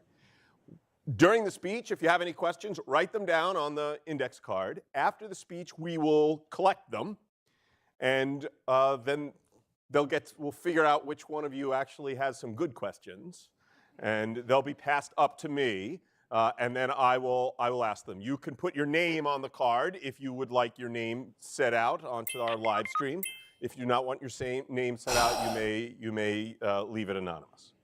All right, without further ado, I'll introduce my boss, the Dean of School of Management, Kerwin Charles. I'm looking at this ALUR juicer that I'm just in right now. MFI going for high day. You can watch that one. How is there no one? Is that Yale? There's no one in the. Hi, everybody. Good morning. Thanks very much for coming to hear our remarks today. There's no one in. Vice Chair, Michael Barr. So Michael Barr has served as the Vice Chair for Supervision. How is there an of empty the Board seat of in there? Governors of the Federal Reserve System since July 2022. He also serves as a member of the Board of Governors for an unexpired term ending in 2032. Tweets rarely hold Prior water. to his appointment of the board, So, Mr. Barr was the Joan I got a and really good Sanford entry. Weill Dean of the Gerald My R. entries. Ford School of Public Policy. Oh shit! I used to Did it work just there. freeze? Oh gosh, this scared me. The Frank Murphy Collegiate Professor of Public Policy, and the Roy F. and Jean Mumphrey MFI Profit going Professor of Law about to go high at day. the University of Michigan Law School.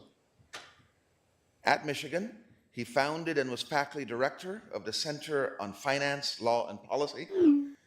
At Michigan's Law School, Mr. Barr TikTok video taught spurs financial alarm about regulation Medicare and coverage for international telehealth. finance, and co-founded the International Transactions Clinic and the Detroit Neighborhood Entrepreneurs Did Project. you use that ALUR?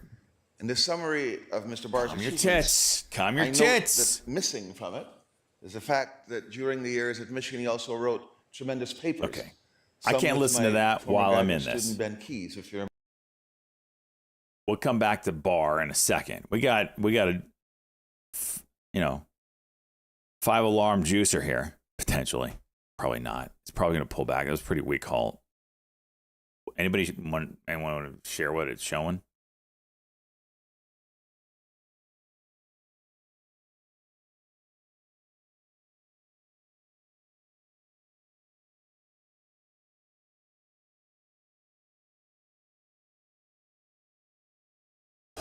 .78. Okay, I'm rambling. I want you to punch yourself right in the dick hole. 39.49.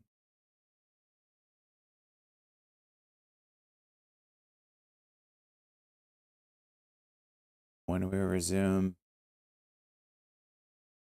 56.11. Oh, this is. We're not going to be able to see resumption quotes on this one. 56.11.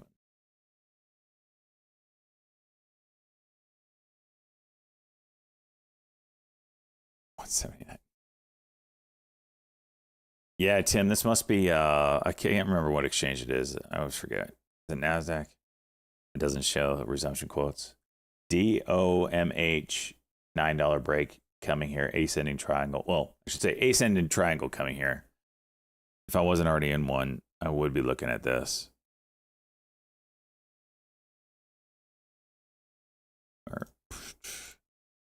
Pretty clear ascending triangle. There's your break.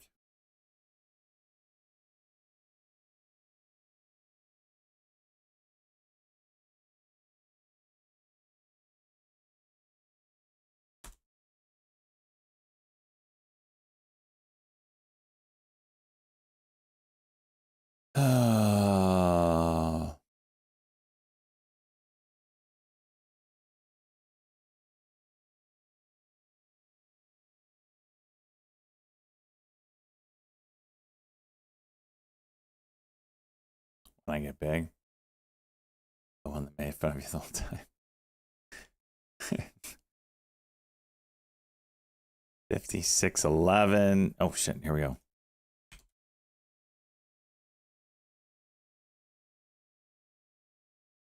9:30 on DOMH.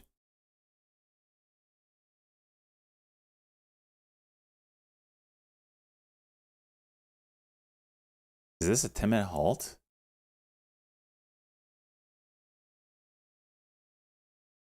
Daily level is 350. Did I have the time right? It's the daily level. Oh, and random open. Okay.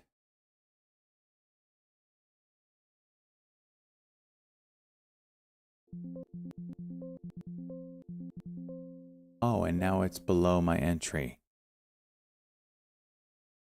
The freaking dick sucking. What is this? All right, we're back to dicking me out of halts. Back to dicking me out of halts.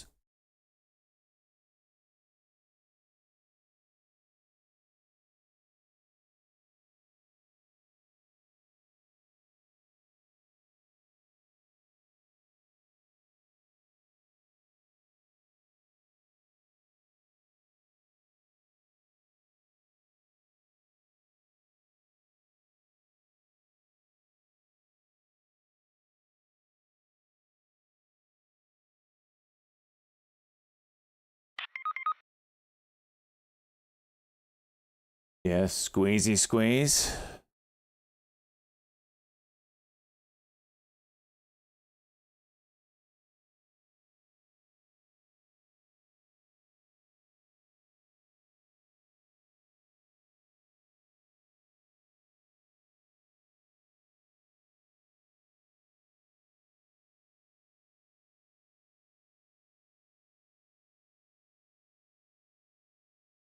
Crisis.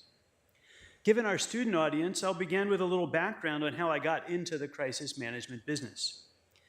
After Yale Law School and 2 court clerkships, I worked at the State Department and then went to work with Treasury Secretary Bob Rubin in 1995.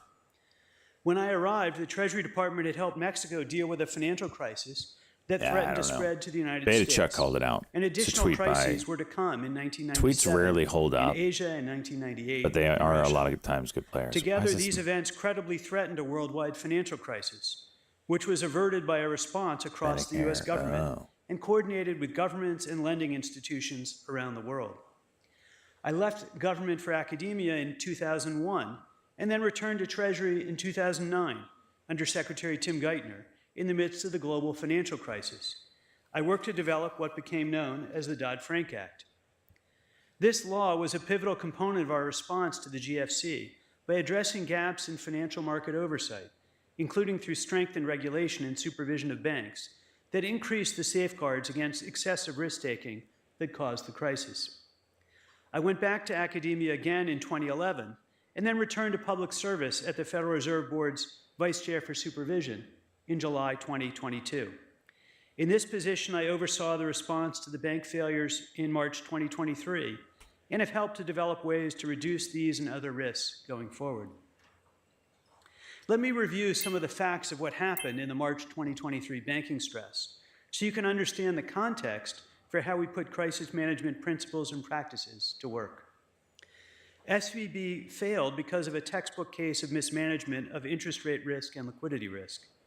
This mismanagement made uninsured depositors lose confidence in the bank's solvency, so they ran. While this was a textbook case, the speed and severity of the run were unprecedented. The largest previous bank failure before SVB it popped nicely because it mentioned Mutual GLP-1. in 2008. The accumulation of stresses that resulted in Washington Mutual's failure occurred over several weeks. By contrast, SVB's deposit outflows were much greater in both relative and absolute terms, and they occurred in less than 24 hours. On top of that, the bank had major gaps in its liquidity risk management, MFI up here including near its High Day. preparedness to tap contingency liquidity. Because this discussion is for future first responders, I will share with you some detail of what it's like to be on the front lines working to address a bank run.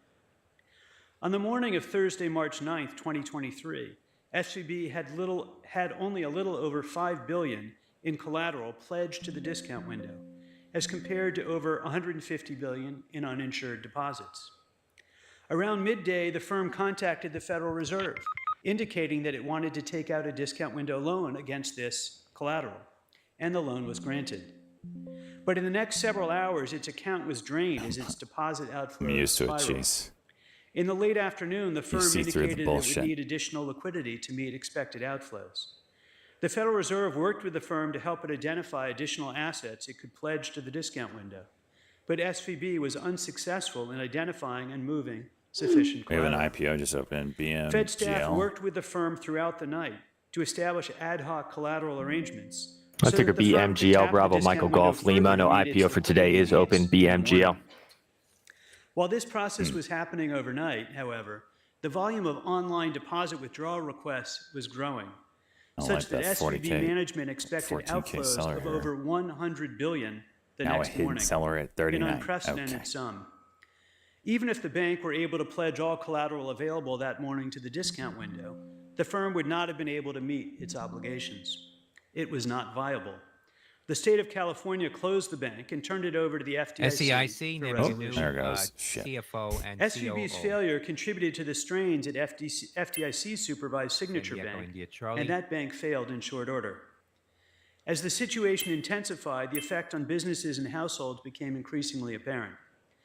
Critically, these failures caused a reassessment Thing's of the viability juicy. of uninsured deposits as a funding source across the banking system. But strains at other banks materialized despite material differences between these firms. The rapidity of equity market price declines for several banks triggered repeated trading halts for their shares. Online deposits began to migrate out of smaller banks to larger banks, putting pressure on these smaller institutions. Commercial customers had their remaining deposits at SVB after it failed, realized that they would not have access to their deposits and thus wouldn't be able to make payroll or even stay in business. The severity and rapidity of the spread of stress warranted a decisive response. We developed a two-part strategy that weekend. On March 12th, the Treasury Secretary, the FDIC, and buyer. the Federal Reserve announced that the Got eaten FDIC up would halfway. protect uninsured depositors at SVB and Signature Bank under the systemic risk exception to least cost resolution. This action essentially implied that all depositors, insured and uninsured, would have access to their deposits Monday morning. And the step helped calm uninsured depositors around the country. Also on March 12th, the Federal Reserve established the Bank Term Funding Program under its emergency lending authority with the approval of and a backstop from Treasury. The BTFP's terms and conditions address the fundamental source of banking sector jitters: questions about the ability of a range of banks to hold on to their high-quality securities that had lost value because of interest rate increases. Unrealized losses on Steady securities volume here. portfolios were a problem for many PCLA banks, juicing out of nowhere. particularly when the stability of their deposit bases came into question. The BTFP provided stable funding for these high-quality assets, addressing these concerns. Specifically, the BTFP provided one-year loans to banks in sound financial condition against Treasury securities and agency securities valued at par. By doing so, the BTFP addressed banks' immediate concerns about the stability of their funding and mitigated the Pushing risk again. that banks would be forced to liquidate assets in a fire sale, locking in losses. BTFP advances provided confidence that banks would have sufficient funding to retain the securities on Oof. balance sheet. The program supported confidence among 40 cents depositors that spread, the banks huh? would have ready access to sufficient cash to meet their needs, thus helping reduce concern that a self-fulfilling panic could cause additional bank runs. Usage of the BTFP was widespread trade. across the banking Decent sector, trade. both in terms Let's of take a actual PCLA usage Papa and Charlie from a Lima Alpha. contingency You're seeing a standpoint. spike in activity, new For highs. example, at PCLA. its peak, BTFP borrowing exceeded $160 billion, and collateral posted to the BTFP reached Oh, nearly wild. $540 billion, Trade. suggesting that Is banks holding saw up? value in being prepared and having Halted. capacity to tap the facility Wow. if necessary. Over 1,800 institutions borrowed from the program, and the bulk of the borrowing was among institutions with less than $10 billion in assets.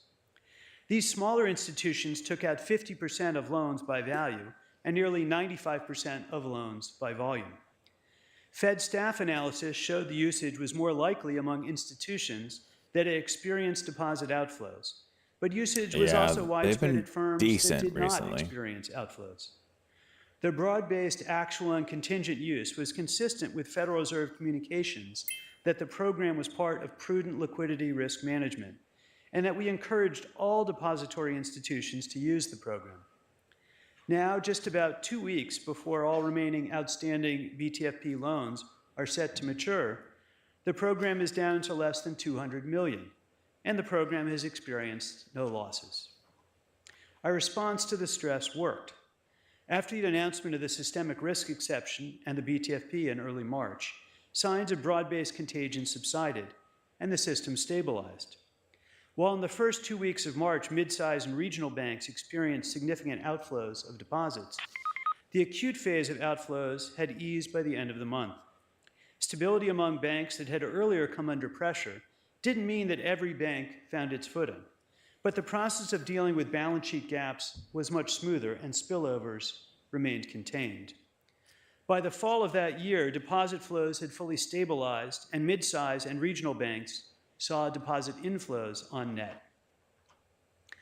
While the announcement of the systemic risk exception and the BTFP on March 13, 2023, helped stabilize banks in the United States, we are also continuing to manage stress in the global financial system in cooperation with relevant authorities.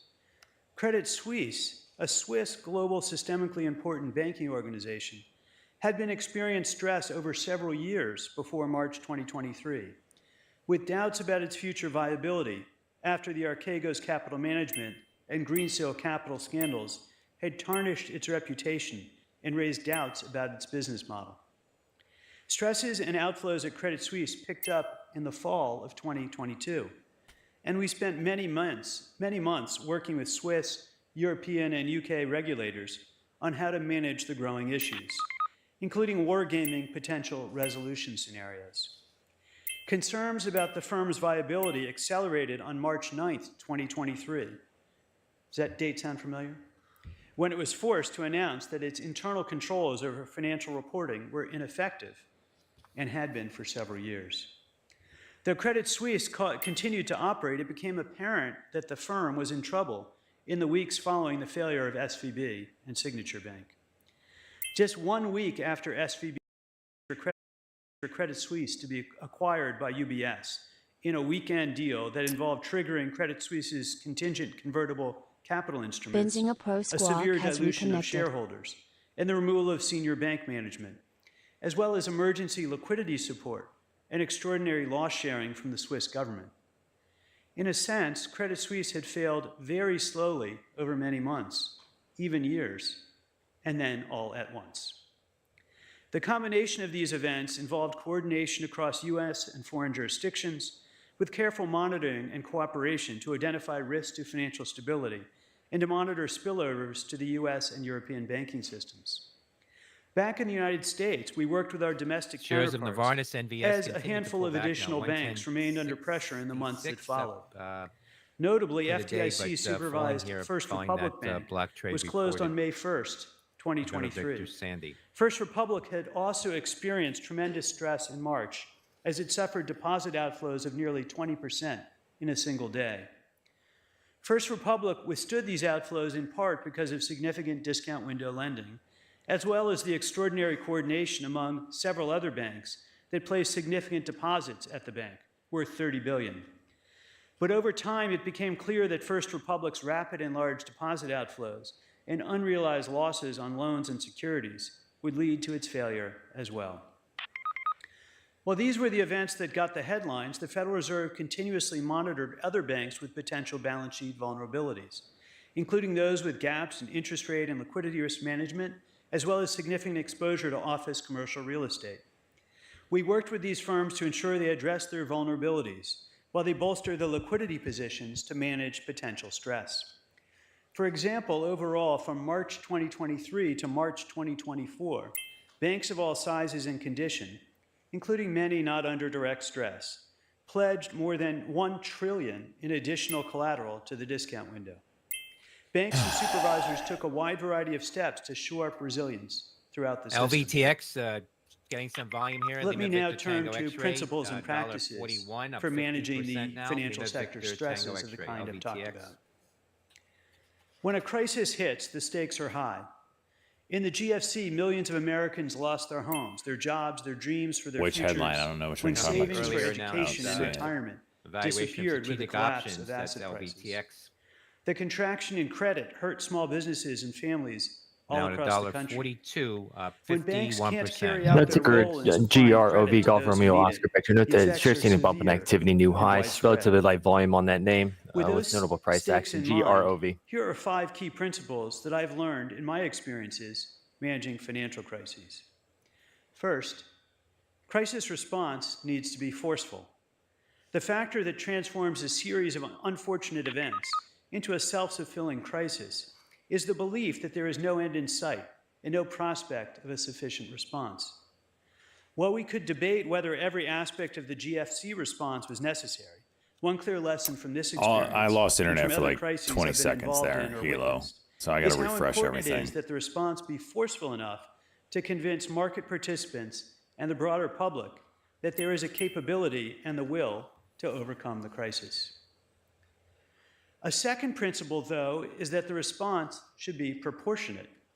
While a forceful response is important to bolster confidence in the prospects for gaining control over the crisis, the response also must avoid shaking confidence by suggesting that conditions are worse than they seem.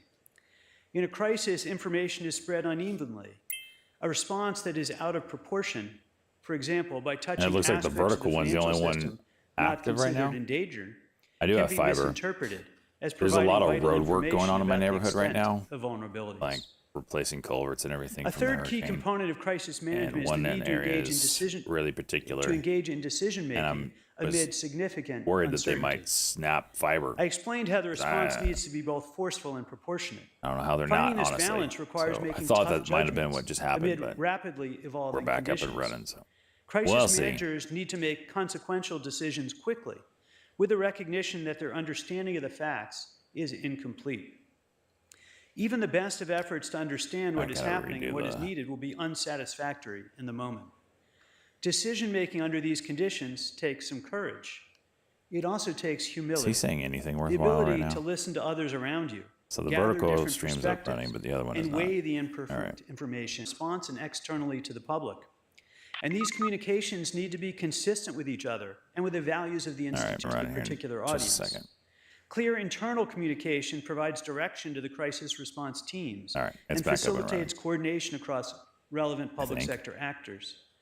Clear external communication, when grounded in a realistic there it is. assessment of the situation, can calm markets and reassure the public about the strategy. And clear communication is a two-way street. It involves listening to internal and external perspectives, as well as speaking in a way that can be heard. And that brings me to a fifth principle I would cite, which is accountability. Financial crises come about because of a lack of confidence in counterparties and among other participants in the financial system. It is crucial for crisis responders to be credible and accountable, not only for assessing the root causes of the crisis, but also for addressing these causes and the aftermath. That requires staying focused on the long-term goals for reform, even as crisis management remains critically important and urgent. These are important principles, and let me just spend a minute or two talking about some of the practices we used as we were guided by these principles. One crucial component of successful management of a stress event is to gather the most relevant information as quickly as possible. In a large and complex organization, it's necessary to overcome barriers to information flow across functions. In the case of the March 2023 banking stress, we drew from across the functions of the central bank to gather real-time information necessary to assess the severity of the conditions facing troubled Everything should be up and institutions, running now. and also to identify potential levers of response. Supervisors generally have real-time information from bank as it undergoes stress, but this information needs to be put into context with foundational knowledge about the firm, such as the current structure of its balance sheet and typical payment flows. While we managed an influx of reports about deposit flows at banks, it was important to be able to immediately put the size of the outflows in context and to corroborate anecdotal reports against multiple sources, including from our own systems. Our next step is to assess a firm's capacity to weather additional stress. First responders can assess if the firm has maximized the liquidity potential of its assets, including through its relationships with liquidity providers. And one needs to assess these firms' connections to the rest of the financial sector and identify interlinkages and potential spillovers. Leaning on experts who engage in broader monitoring of financial markets and engaging in outreach with well-established contacts can be important.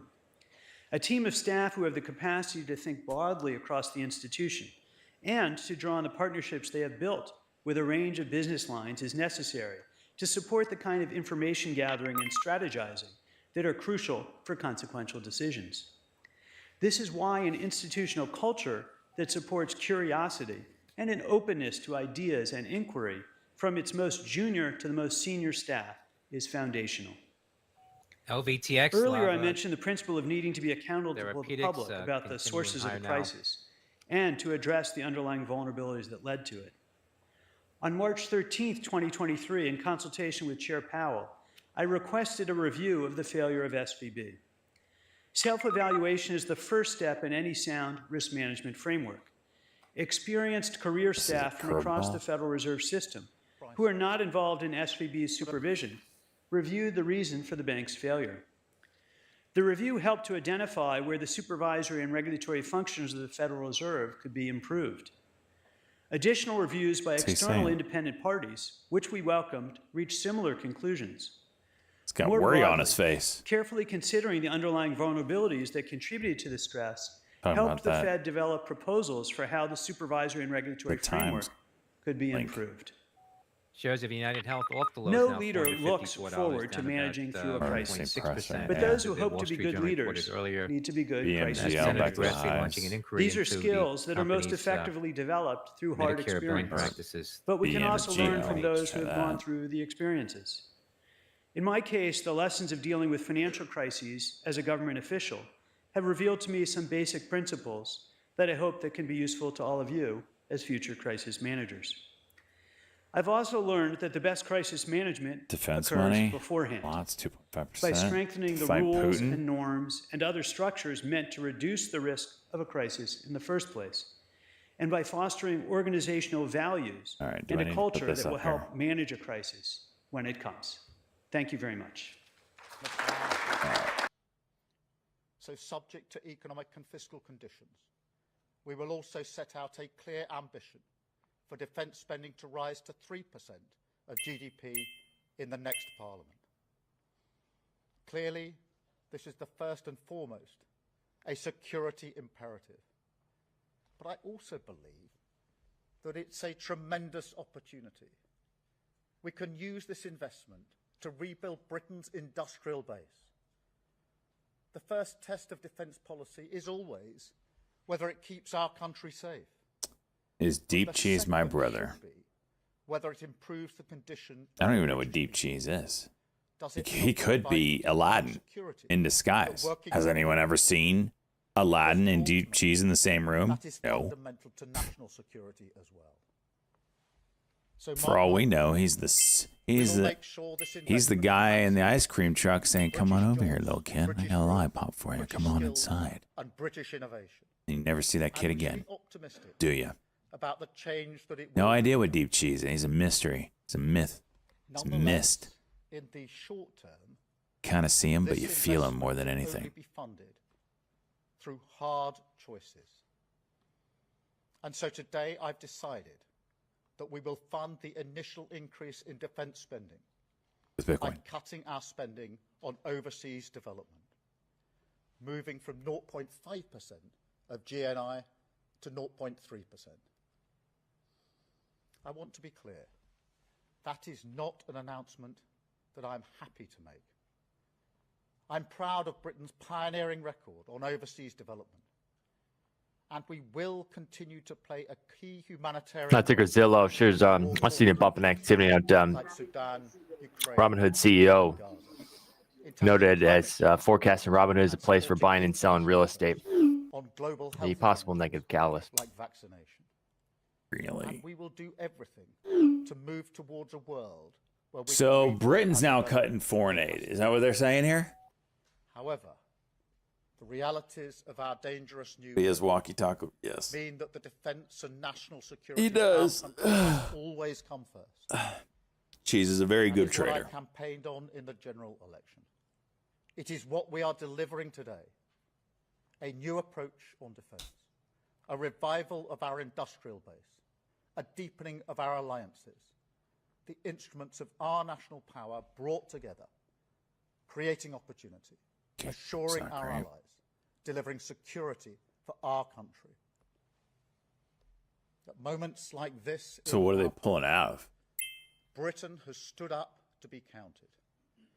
It has come together, and it has demonstrated strength. And that is what the security of this country needs now, and it is what this government will deliver. I will now take questions from the media. I've got Beth from Sky first. Refused to give a time frame of when you'd hit spending 2.5% of GDP on defence, and now you've accelerated that. Isn't the simple reality that a Trump White House has now bounced you into that acceleration and that decision? And you say this is a I hit the buy button, you generational turd. moment. You reference the Cold War. You sound like a prime I've hit it twice now, you minister turd. on war footing. Are my buttons just not working? Alarmed at how Great. significant this moment. Great. We're playing that game. Okay. What does it LIN really Lind mean for our increased national its dividend security? Thank you. 8% Well, Beth, to this is a $1.50 per significant share. moment. That's Lima, India, November.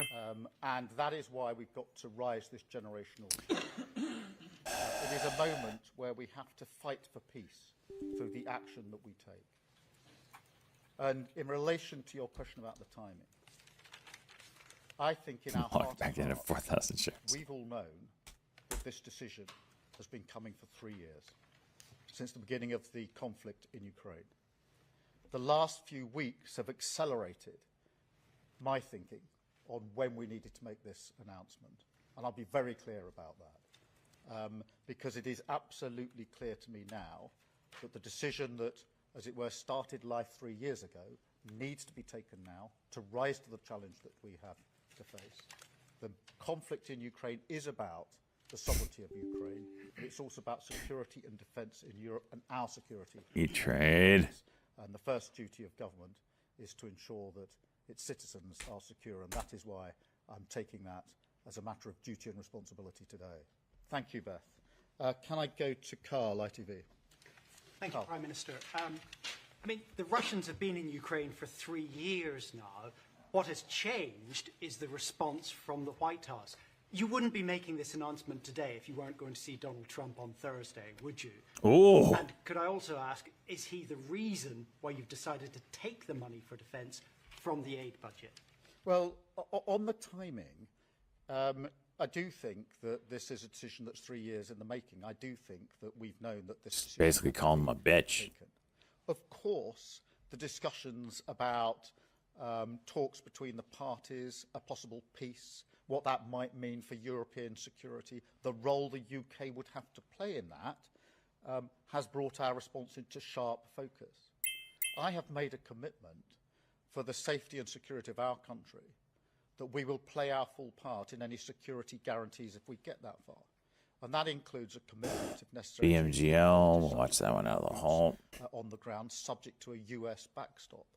But it is that context, and in that context, that yes, I have pushed our system to move this date forward, because I think it's vital that we take this decision now, that we rise to the occasion, and we show the leadership that's needed across Europe in response to a very changed context, and that's why I've made this decision today.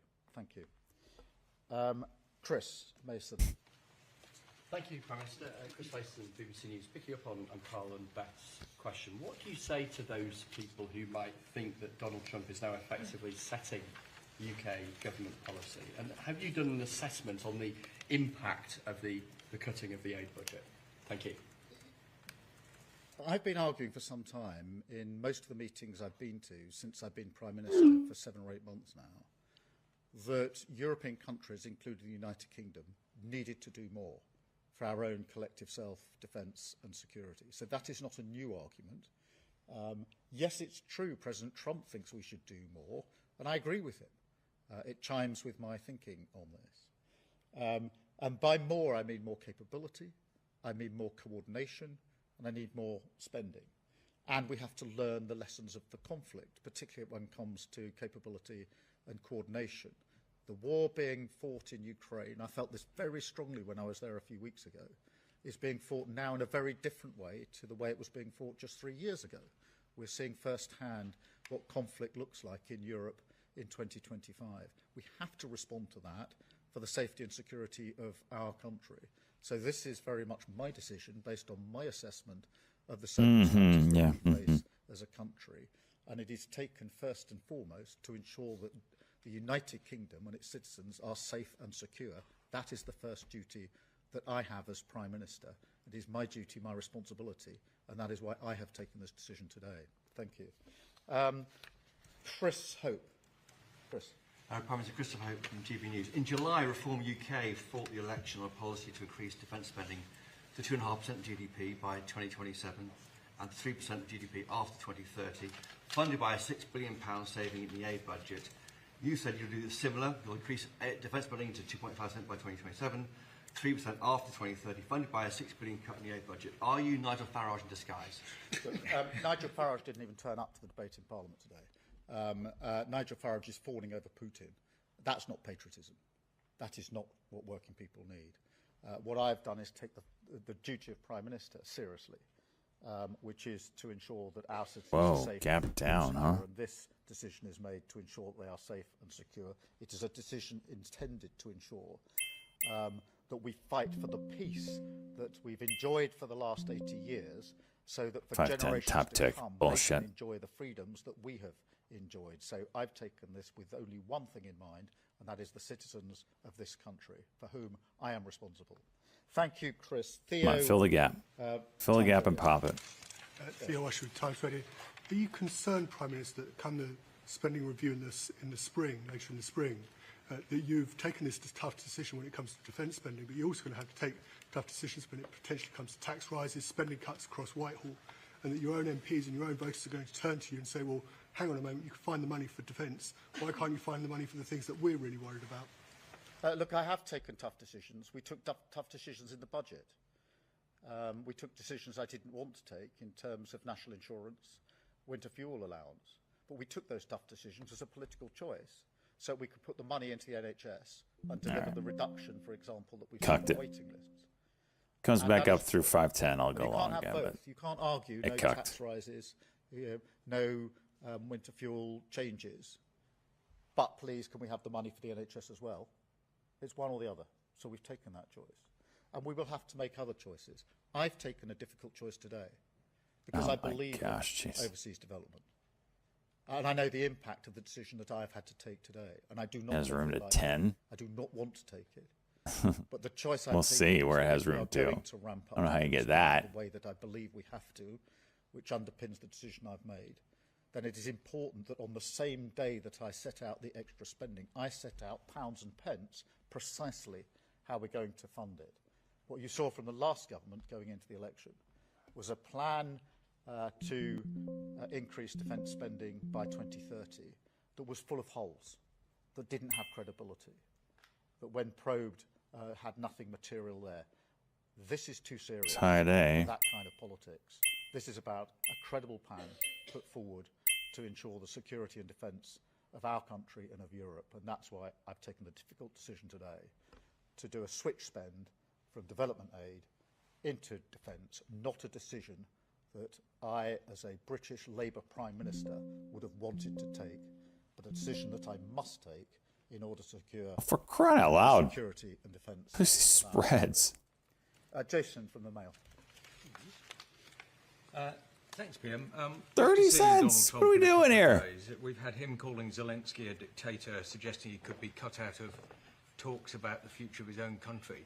Can you change his mind about Ukraine? And I think you've had a chat with President Macron this afternoon. There's other European leaders coming here on Sunday. To what extent is this now a European effort to kind of lobby the US back into a better position? Get me out. Bullshit, dude. What's the spread on this garbage? Wednesday night, as the Democratic leader in into a cock, huh? I spoke to him again on Saturday. I have spoken to President Macron this afternoon on his return to France. Really weird. I am hosting a number of countries at the weekend for us to continue to discuss how we go forward together as allies. ONVO is interesting. That we face. But I come back to something I said earlier today. This is not about a choice between the US or Europe. That would be a historic mistake in my view. This country has always been a key ally of the US and a keen ally with our European partners. And it's important that we continue to do so. The US is our most important alliance. Is it really starting to be a trending on thing? NATO, on our nuclear capabilities, on AUKUS, and so much more that we do together. We fought wars together. We have an incredible amount of trade between us. And that alliance matters to me, it matters to this country. But equally, we have to ensure that we have the right alliances with our European partners so that together, in the way that this country has always done, and drawing together our European partners and the US, we have strength in our special position, the special relationship, which is not just a set of words. It's forged and has been forged over many years and withstood many, many challenges, and is important today as it's ever been, in my view. Thank you. I've got Harry from The Sun. Thank you, Prime Minister. Harry Cole from The Sun. You talk about our most important alliance and the special relationship there. Can I get your reaction then to the remarkable scenes we saw at the United Nations last night, where the United States, apparently our most important ally, was voting with hostile states like North Korea, Iran, and astonishingly Russia? How did that make you feel as the man who's have to go and sit next to the president on Thursday and say all this stuff to his face? We voted in the way we voted last night, and so the record of the United Kingdom government is clear in relation to our position on Ukraine, and I have said repeatedly that our support for Ukraine is unwavering. We'll support them for as long as is necessary, because this is about the sovereignty of Ukraine. It's about the freedom and security of Europe and of our own country. I will go to see President Trump. I've already met him in September of last year. I've had a number of conversations with him in order to ensure we can take the relationship between our two countries from strength to strength, to make sure we can meet the challenges of the world as it now is together. And for me, that is far more important than commenting on PLCE individual Children's resolutions Place at the trade is UN, circulating a notwithstanding the 13G filing context from that Twin inevitably, Opportunity Partners, creates. 5.5%. So I am going. We have a good relationship, and we have a positive That is relationship. Papa Lima Charlie Echo Countries have a strong PLCE. relationship, and I will be going to build that relationship and take it from strength to strength. And that is Children's something Place share is getting a that little I've already pop here, discussed with him, $8.79. in various exchanges that I've had with him. And then Lizzie from the Mirror. Lizzie. Hi, Lizzie Buckham from the Daily Mirror. Aid organisations have reacted with alarm at the decision to cut the overseas aid budget and warned it could leave the world less safe. Whoa, look at that David pop. Miliband from the International Rescue Committee said that the overseas aid budget can help prevent people from Didn't being get the greatest displaced. fills. Is this likely to hamper your efforts to Oh, curb it's gonna irregular tank. migration by driving more people to flee? Wow. Particularly when coupled with the US freezing its own humanitarian assistance? As I said, Ladies and gentlemen, we have market manipulation at its finest. decision I wanted to make. At its absolute And it is finest. important that I'm clear that we will continue our support in MBRX areas such as offering. Sudan, Ukraine, of course. And that's the context in which we've made this decision. There's a part No of way the I Overseas get filled. Development Fund which is being used to pay the hotel bills for asylum seekers whose cases haven't been processed. $3.5 million offering, which is their market cap right now, at $1.07. Oh, jeez. And I accept that. But there is no driver of migration and poverty like conflict. And that is why ensuring that by taking strong action now to deter No way I tyrants get like filled. Putin, we have to take the decisions we've made Oh. today. Not a decision I wanted to take, a decision that's necessary for the protection of our country. And the very people Got 100 shares. are those that would be hit hardest if there was conflict. And that is why today 125. necessary Oh. steps to avoid conflict. Thank you very much indeed. Thank you. 300. Can't believe I'm actually getting filled. That means it's going to go over 150. Just so you know.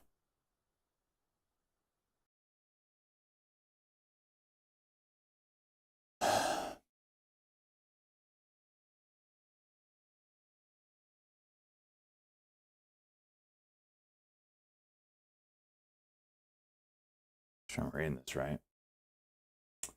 Price act the market.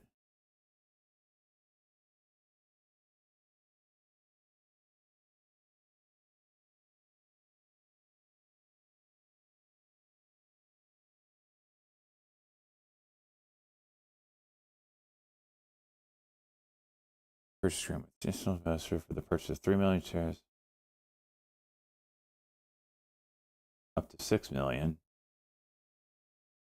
At a combined purchase price of 107 per share. Jeez. These warrants pursuant of the current price. Have an exercise price of $1.07.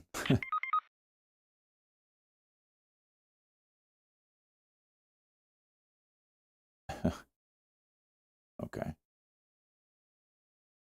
NCI.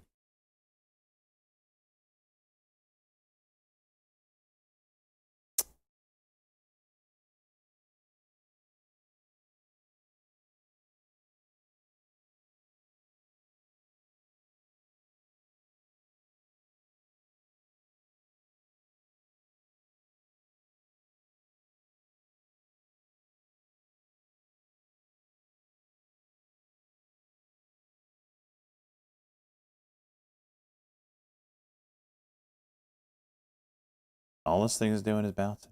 Oh, yeah.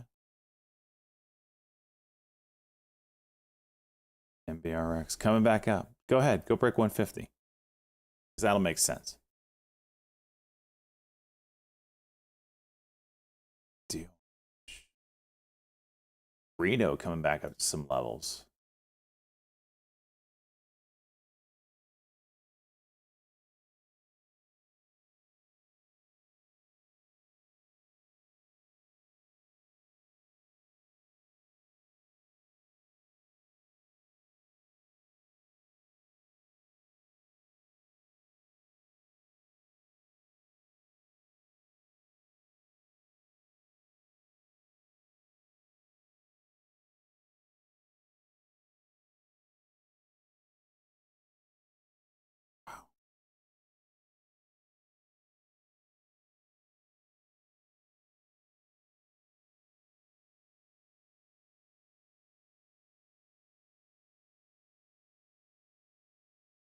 Oh, should go down a lot. We'll see.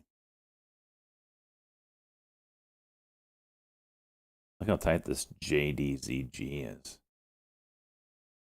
Any kind of news on that will juice it.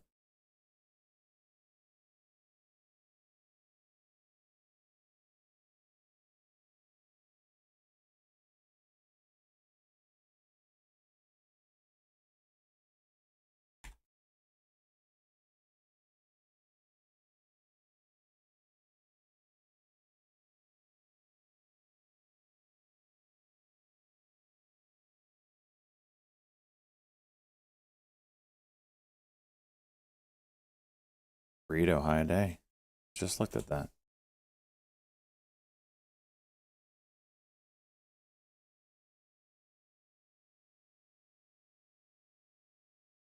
Or wait, high day.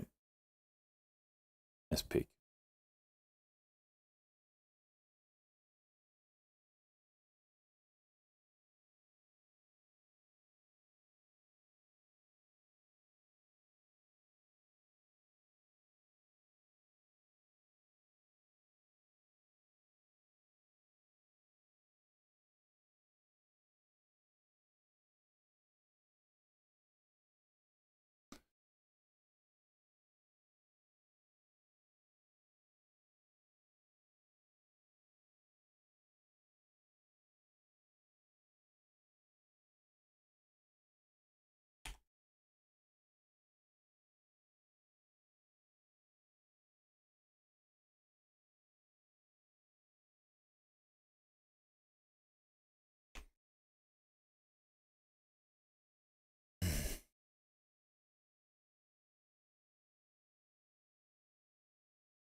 Oops, sorry about that.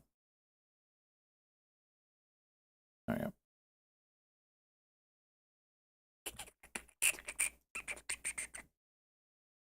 The OMH curling back up.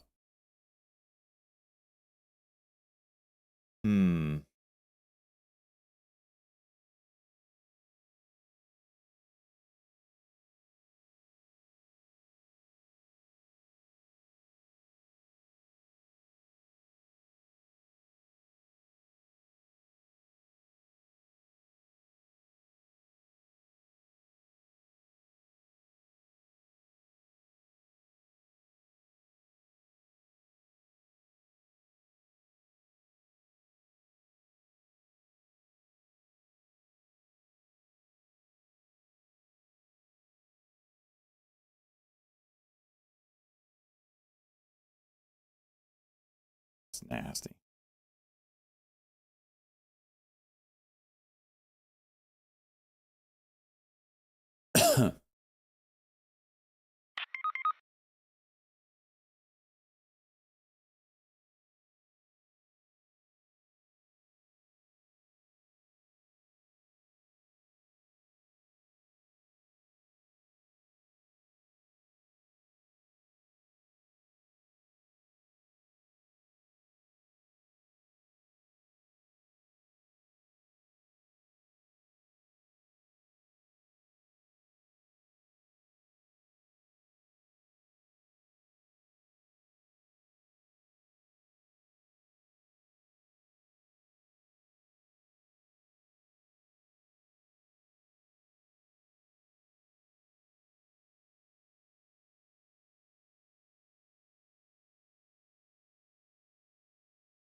They said it was Josh Brown. Josh Brown mentioned Starbucks. He's been pumping the hell out of that recently. 305? Ooh, that's a tough one, huh, bud? It's a tough one, huh, bud? Light it up, Salt.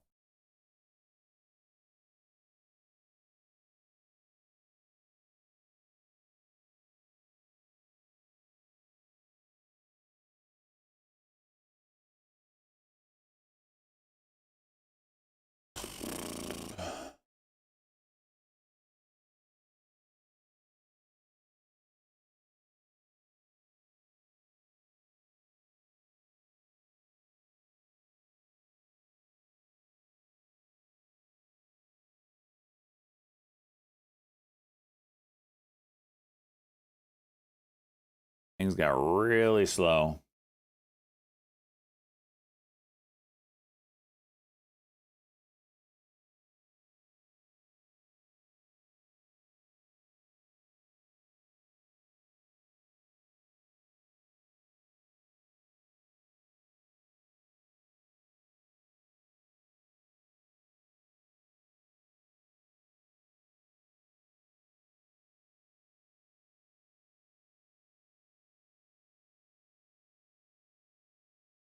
Oh gosh, get me out of this. Just garbage right now. I don't care that much. Jeez.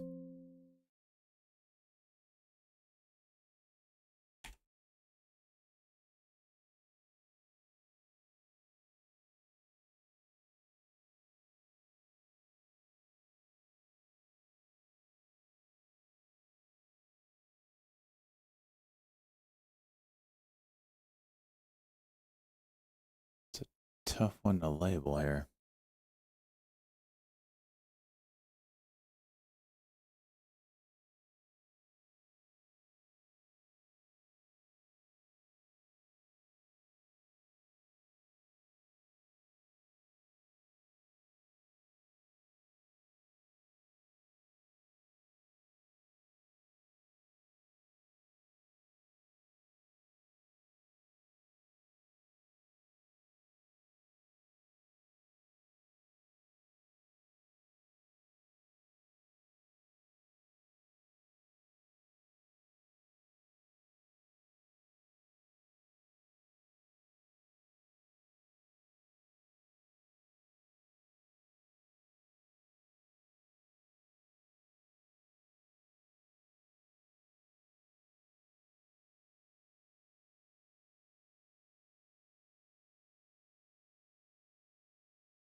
Rito, there goes. 95 is the level.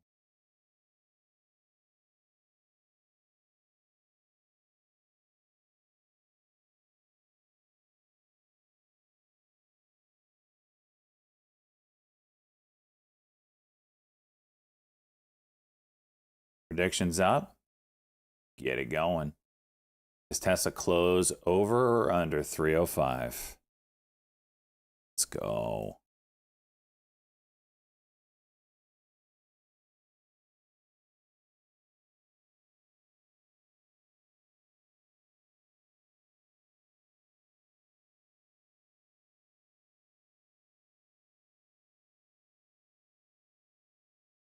Now MBRX drops 10 cents. Shockingly not shocked.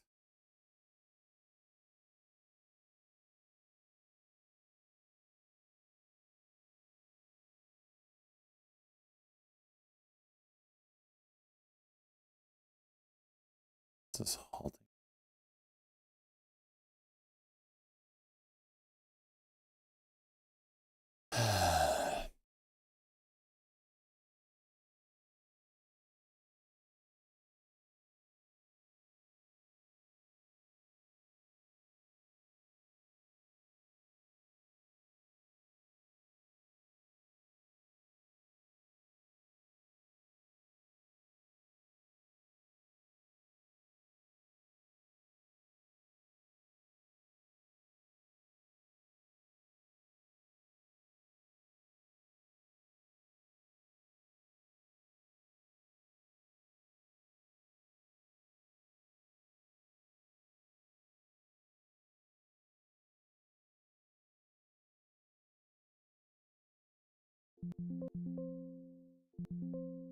Chasing this a little bit here. Held at 98.5. That's just funny how that worked out.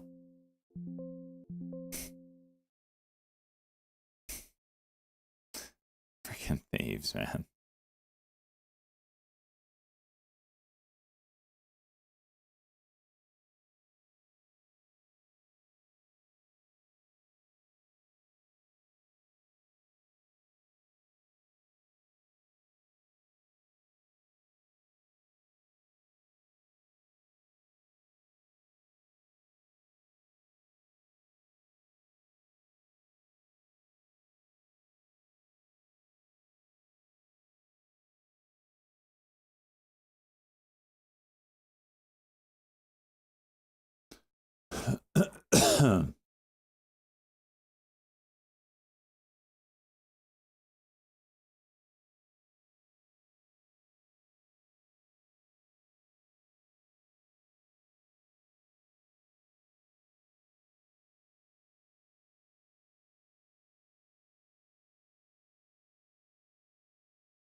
Did this break?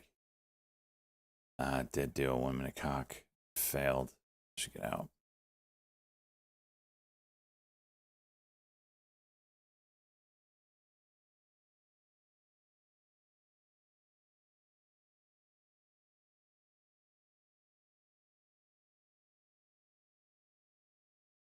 Yeah.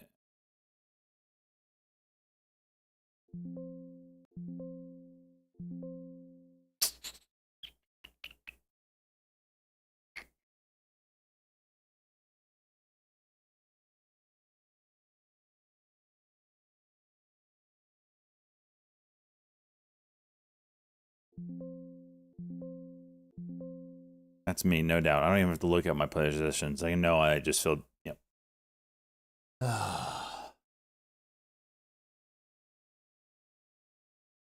was a 5 minute cuck, right? Yep. Okay.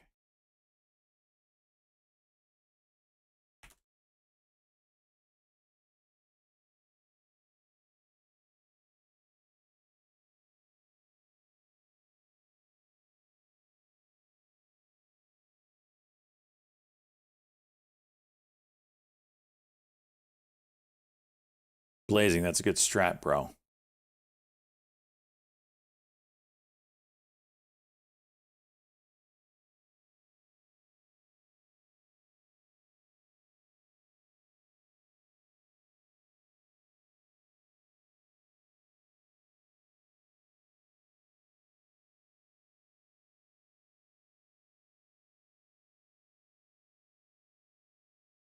It's a nice W, but it's gonna break.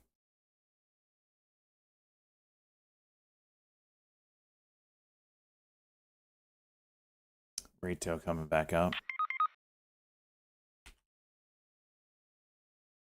Maybe you can take my money again.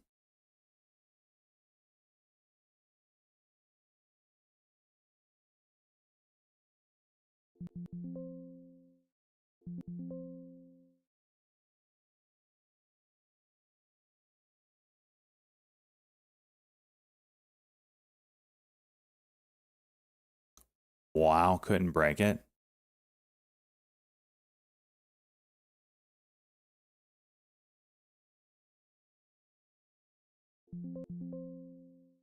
Dude, that is some wild shit there. Starbucks more? Okay. And now it breaks. 5 seconds after I got out. 5 seconds after I got out. Piece of junk.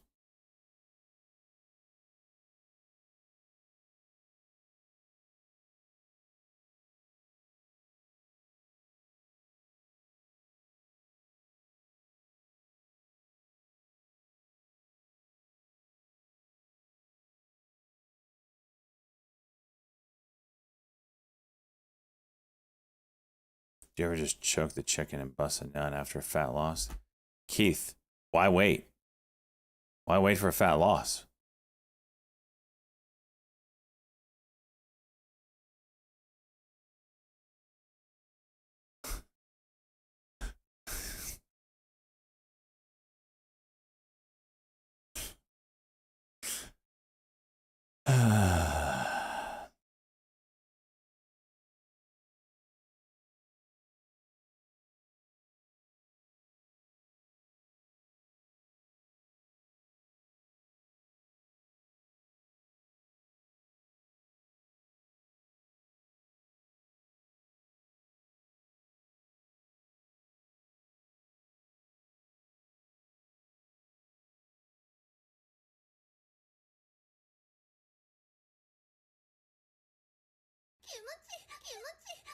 Oh my gosh, Joshua J. Fox. Jesus.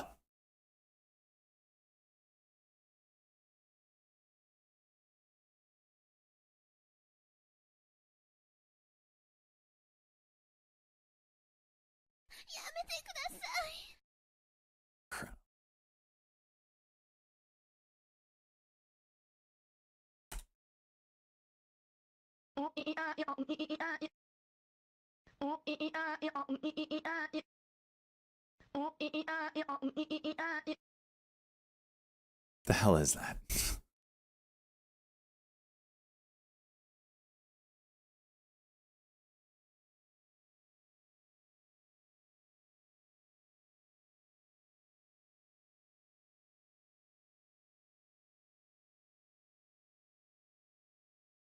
Mass attack starts in 5, 4. Are you freaking kidding me? 2, 1.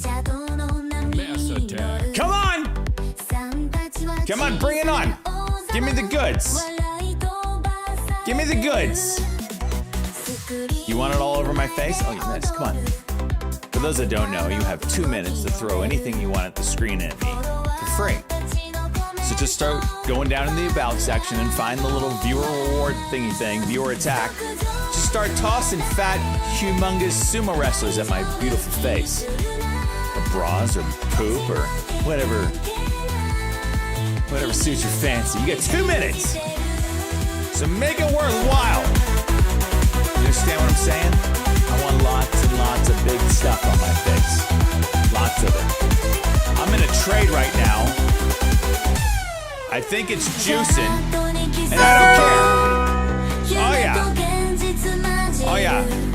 Final trades on CBC. Oh, juice me. Juice me. Those on Vertical Stream are like, what's going on? Because they don't see any of this.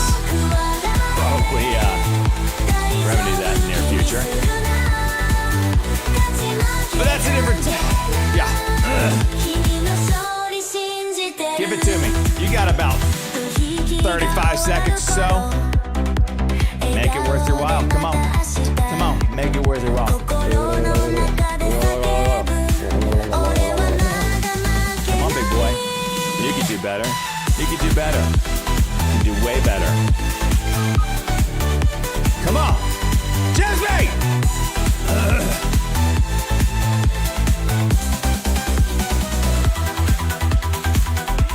Come on. Come on. Come on. Come on. Come on.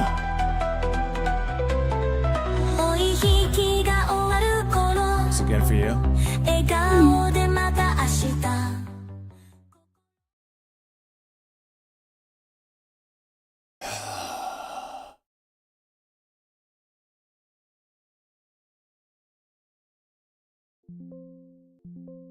What are we doing? Cheese, you don't know? Don't act like you don't know, Cheese.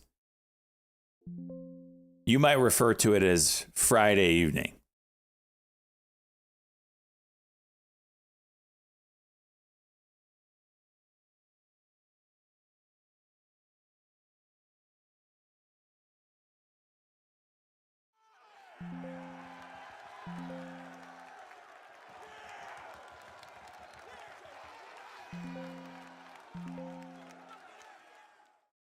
Can you let us know where you hide your poop sock? Oh my gosh. Who said that? Joshua. Why am I not surprised? Why am I not surprised, Joshua J. Fox? Is it a Velcro thing? It's got room to 975 here.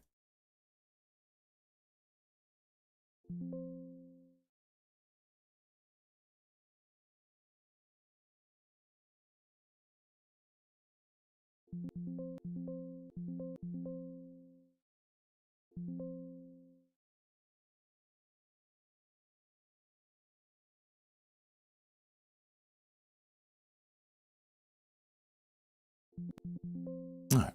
Good trade. Good trade. Got my $1,000 back. Hims with the juicer, huh? Vicks melting.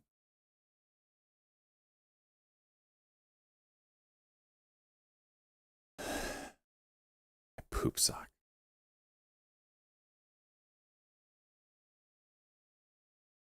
Poutine. That was your first time, Poutine? Been around forever. You've only seen that one time?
VG chat room circulation.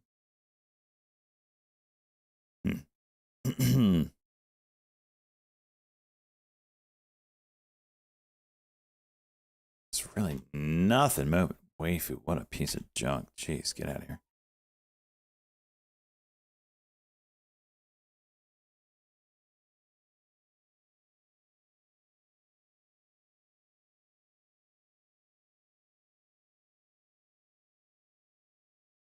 Wow, look at that CYD.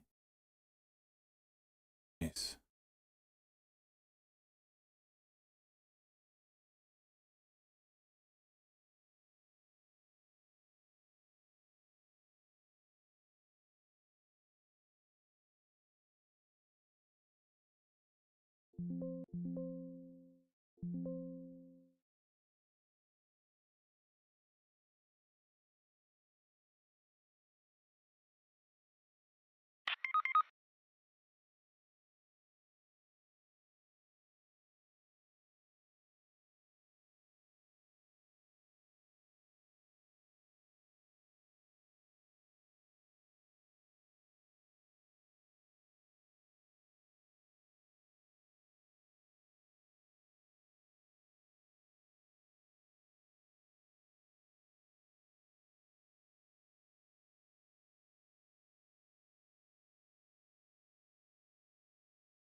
NVIDIA about to go red, or I mean green. Look at that move.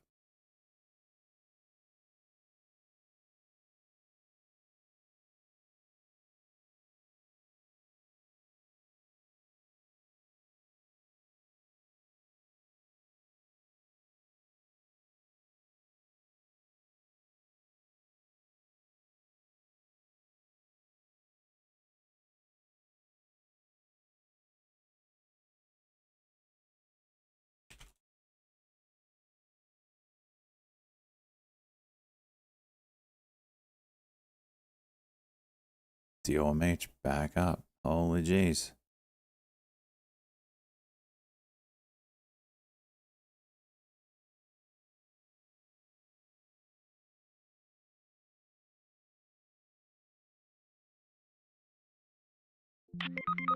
Oh, rough buy there.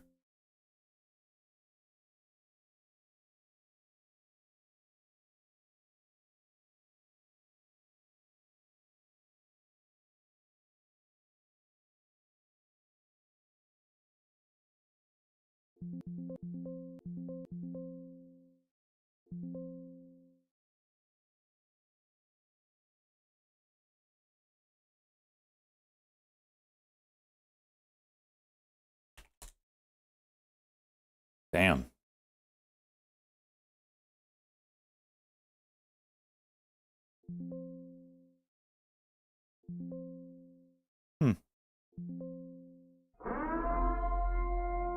SER. Which way? Or SRE?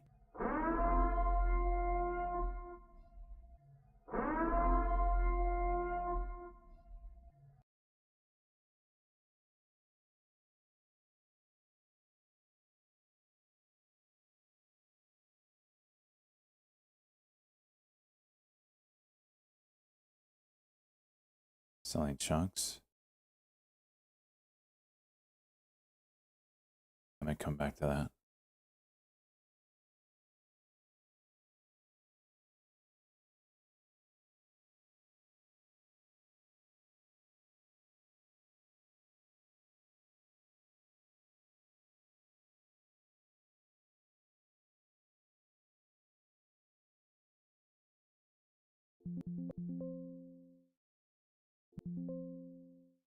Load for another move, I guess.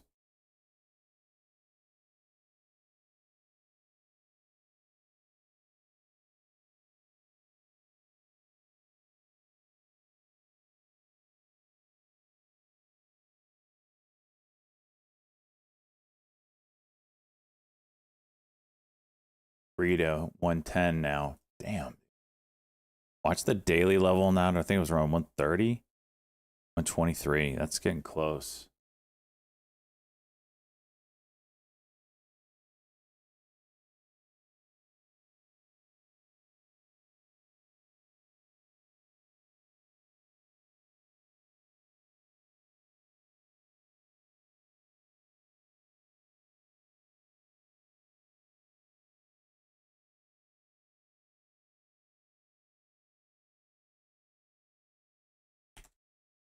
HMR daily cock over a recent IPO cock would be $4 break. Keep this on watch. HMR. Not a recent like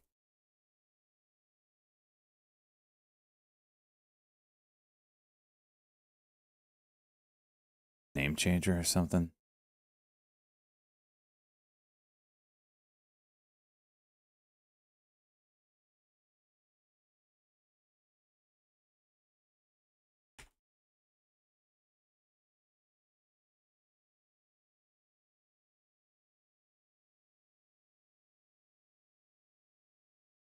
Oh, it was a merger.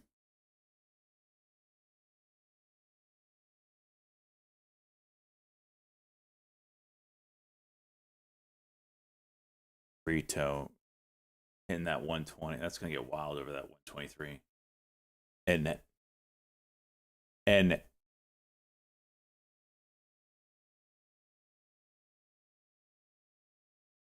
what a, I mean, insane bullish engulfing candle that'll be. Holy jeez. Carvana at the highs. You better think of me, cheese, is what you better think of.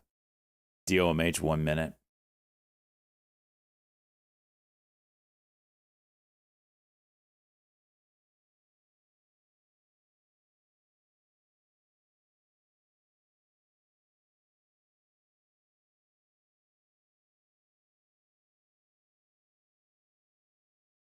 HMR 1 minute looks delicious as well.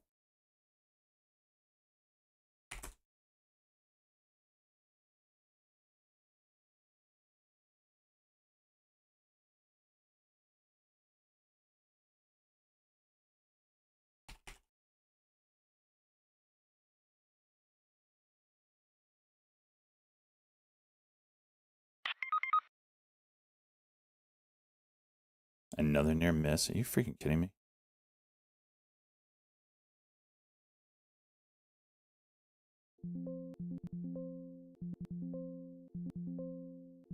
Love how slow it is for them to fill me with 50 share lots. Cheaters.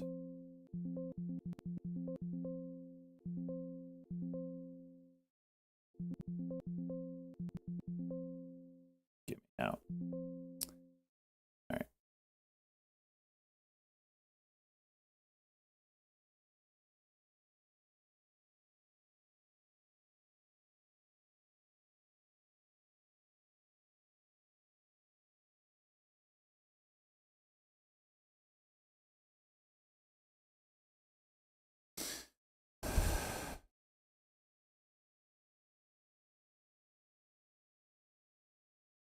Retail 1 minute. Over 15.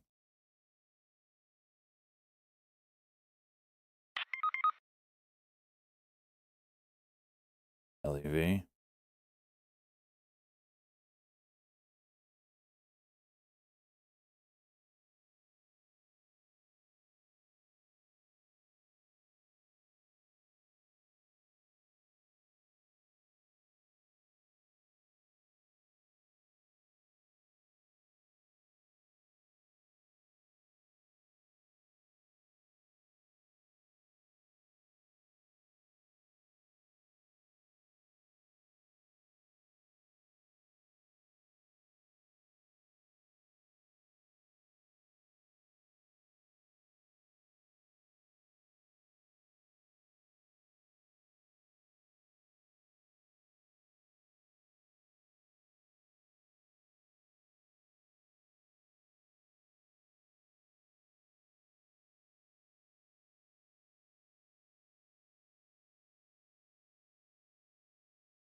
We bounce off the 9, or we oh,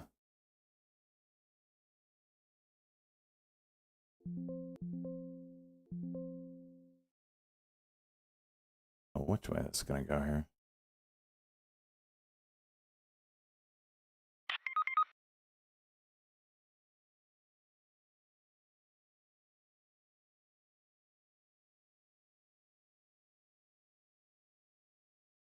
There it is.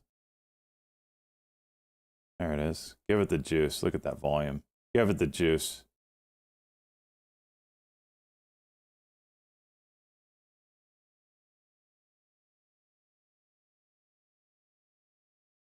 It's 120 tap.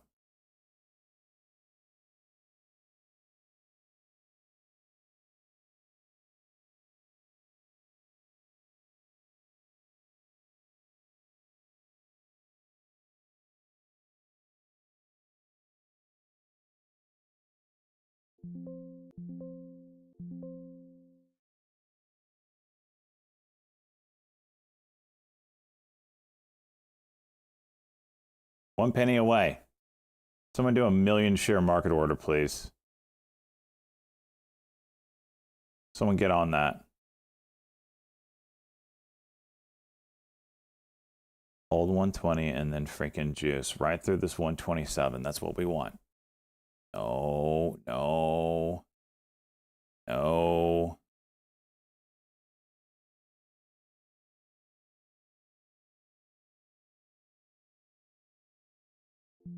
Gosh.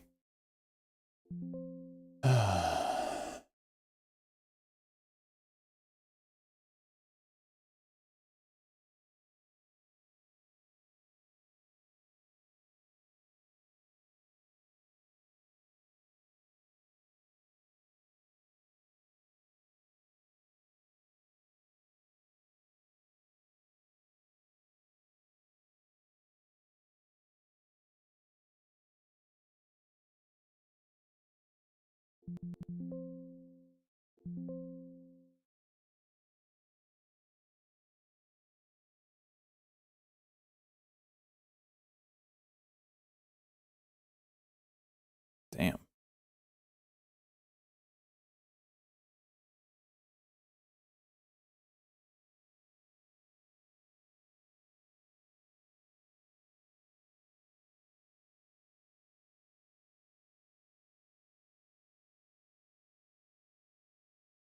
Give us the 50 break. All right. On to 4.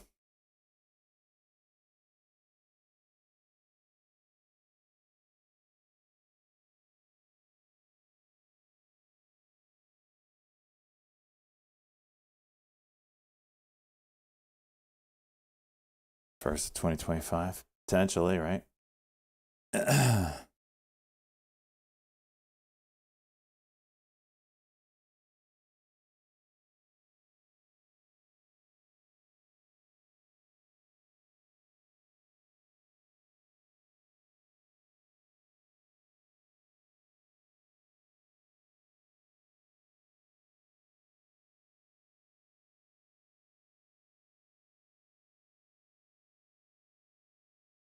Volume's still there, still increasing.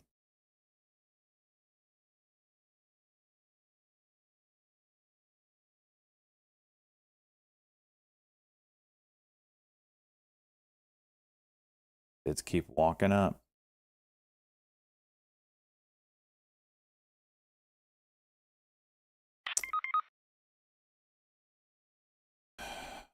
Sell this. This didn't do anything. Just that sell off.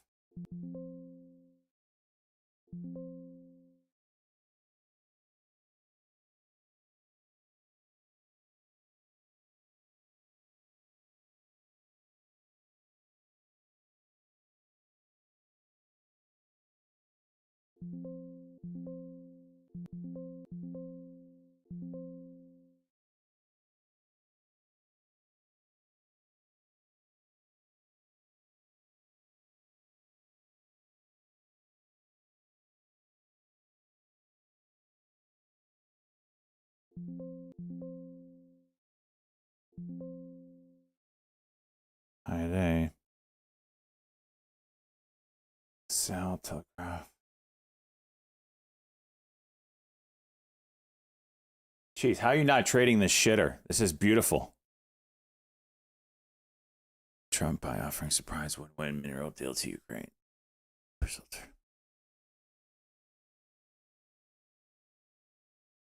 Oh, really? Third party, huh?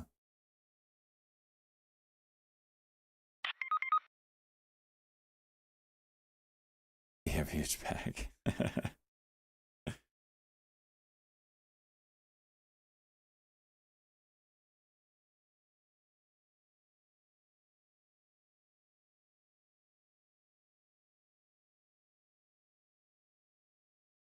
Oh yeah, I forgot I had HUD.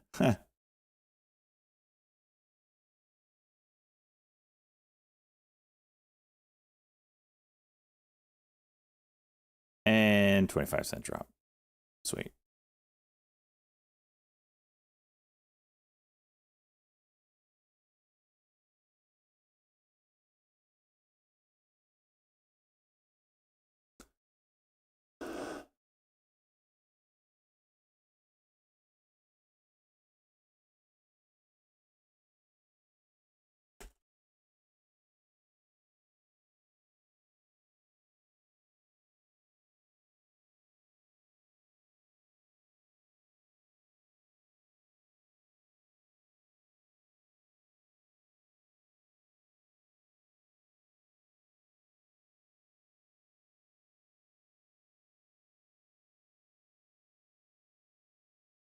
There's no news. It's just a recent IPO kind of look, you know, where they sell off and the first daily candle over candle, you can get a pretty big move. So that's what this is starting to feel like, getting closer to that $4 level.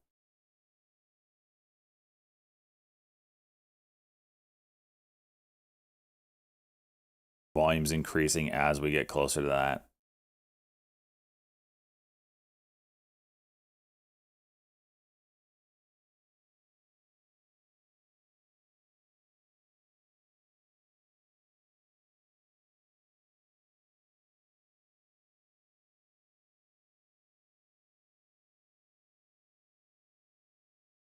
Tomorrow, 1 minute would be over 69.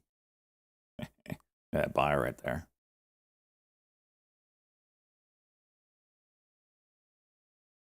And they sold into him.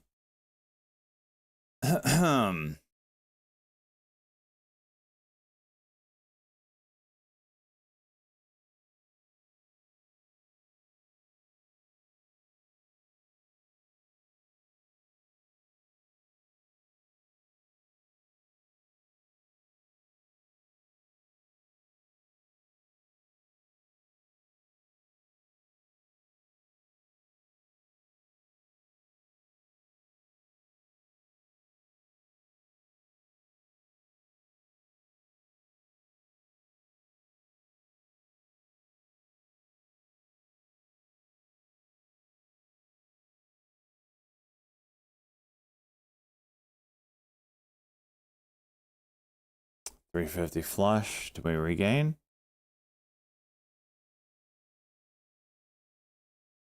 Damn, dude. Damn, dude. Okay. Oh, you're gonna halt down now? Is that what we're gonna do? We're gonna halt down?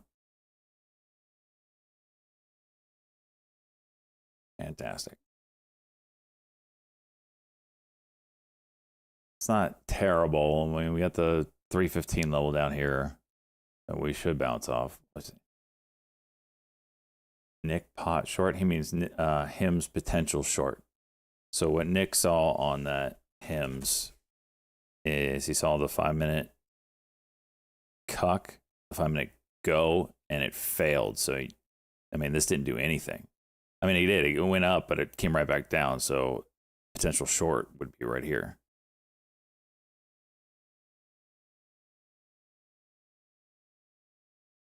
So nice price compression, broke out, and then came right back. Call it a reclaim, right? So an early entry would be here, and then you'd be looking for this guy to break right down there.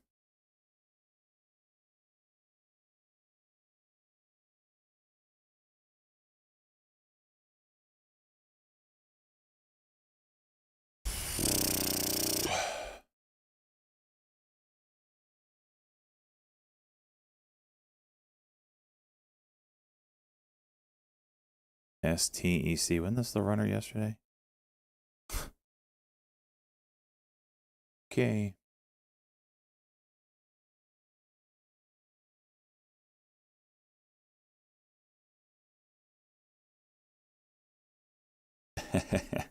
That's funny.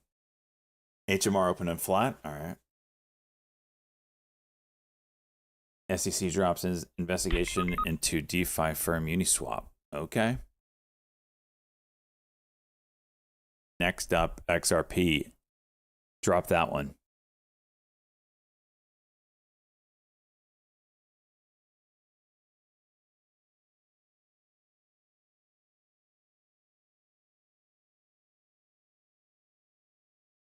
That McDonald headline? I don't know what headline you're talking about.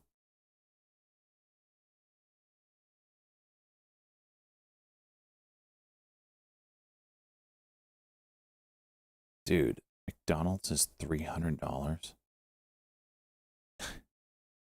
I remember when this was in the 20s. Jeez.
It's a patent play, ENVB. I don't have much else going on right now.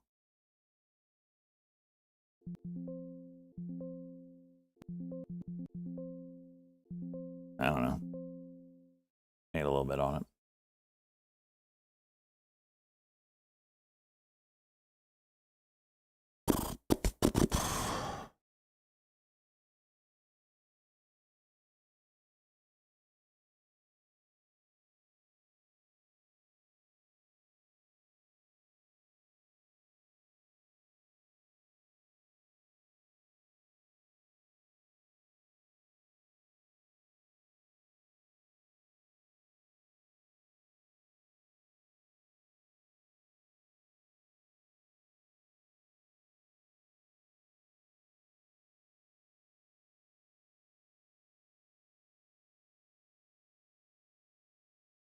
Now it goes.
All right, I'm gonna call it here.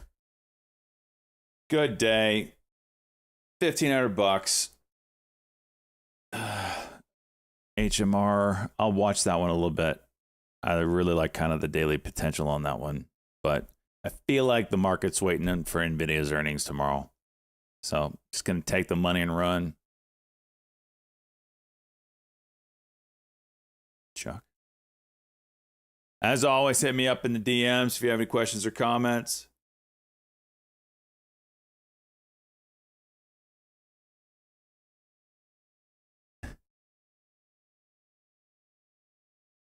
Thank you all for hanging out. Thank you for the subs. Thank you for the reason. Thank you for all the follows. Tons of them today across all platforms. We are an international sensation. DOMH, would you still be on watch? HMR, still like that. So there's plays out there. I just don't want to wait around for them. All right, we'll be back at it tomorrow. Peace out, everybody. Love y'all.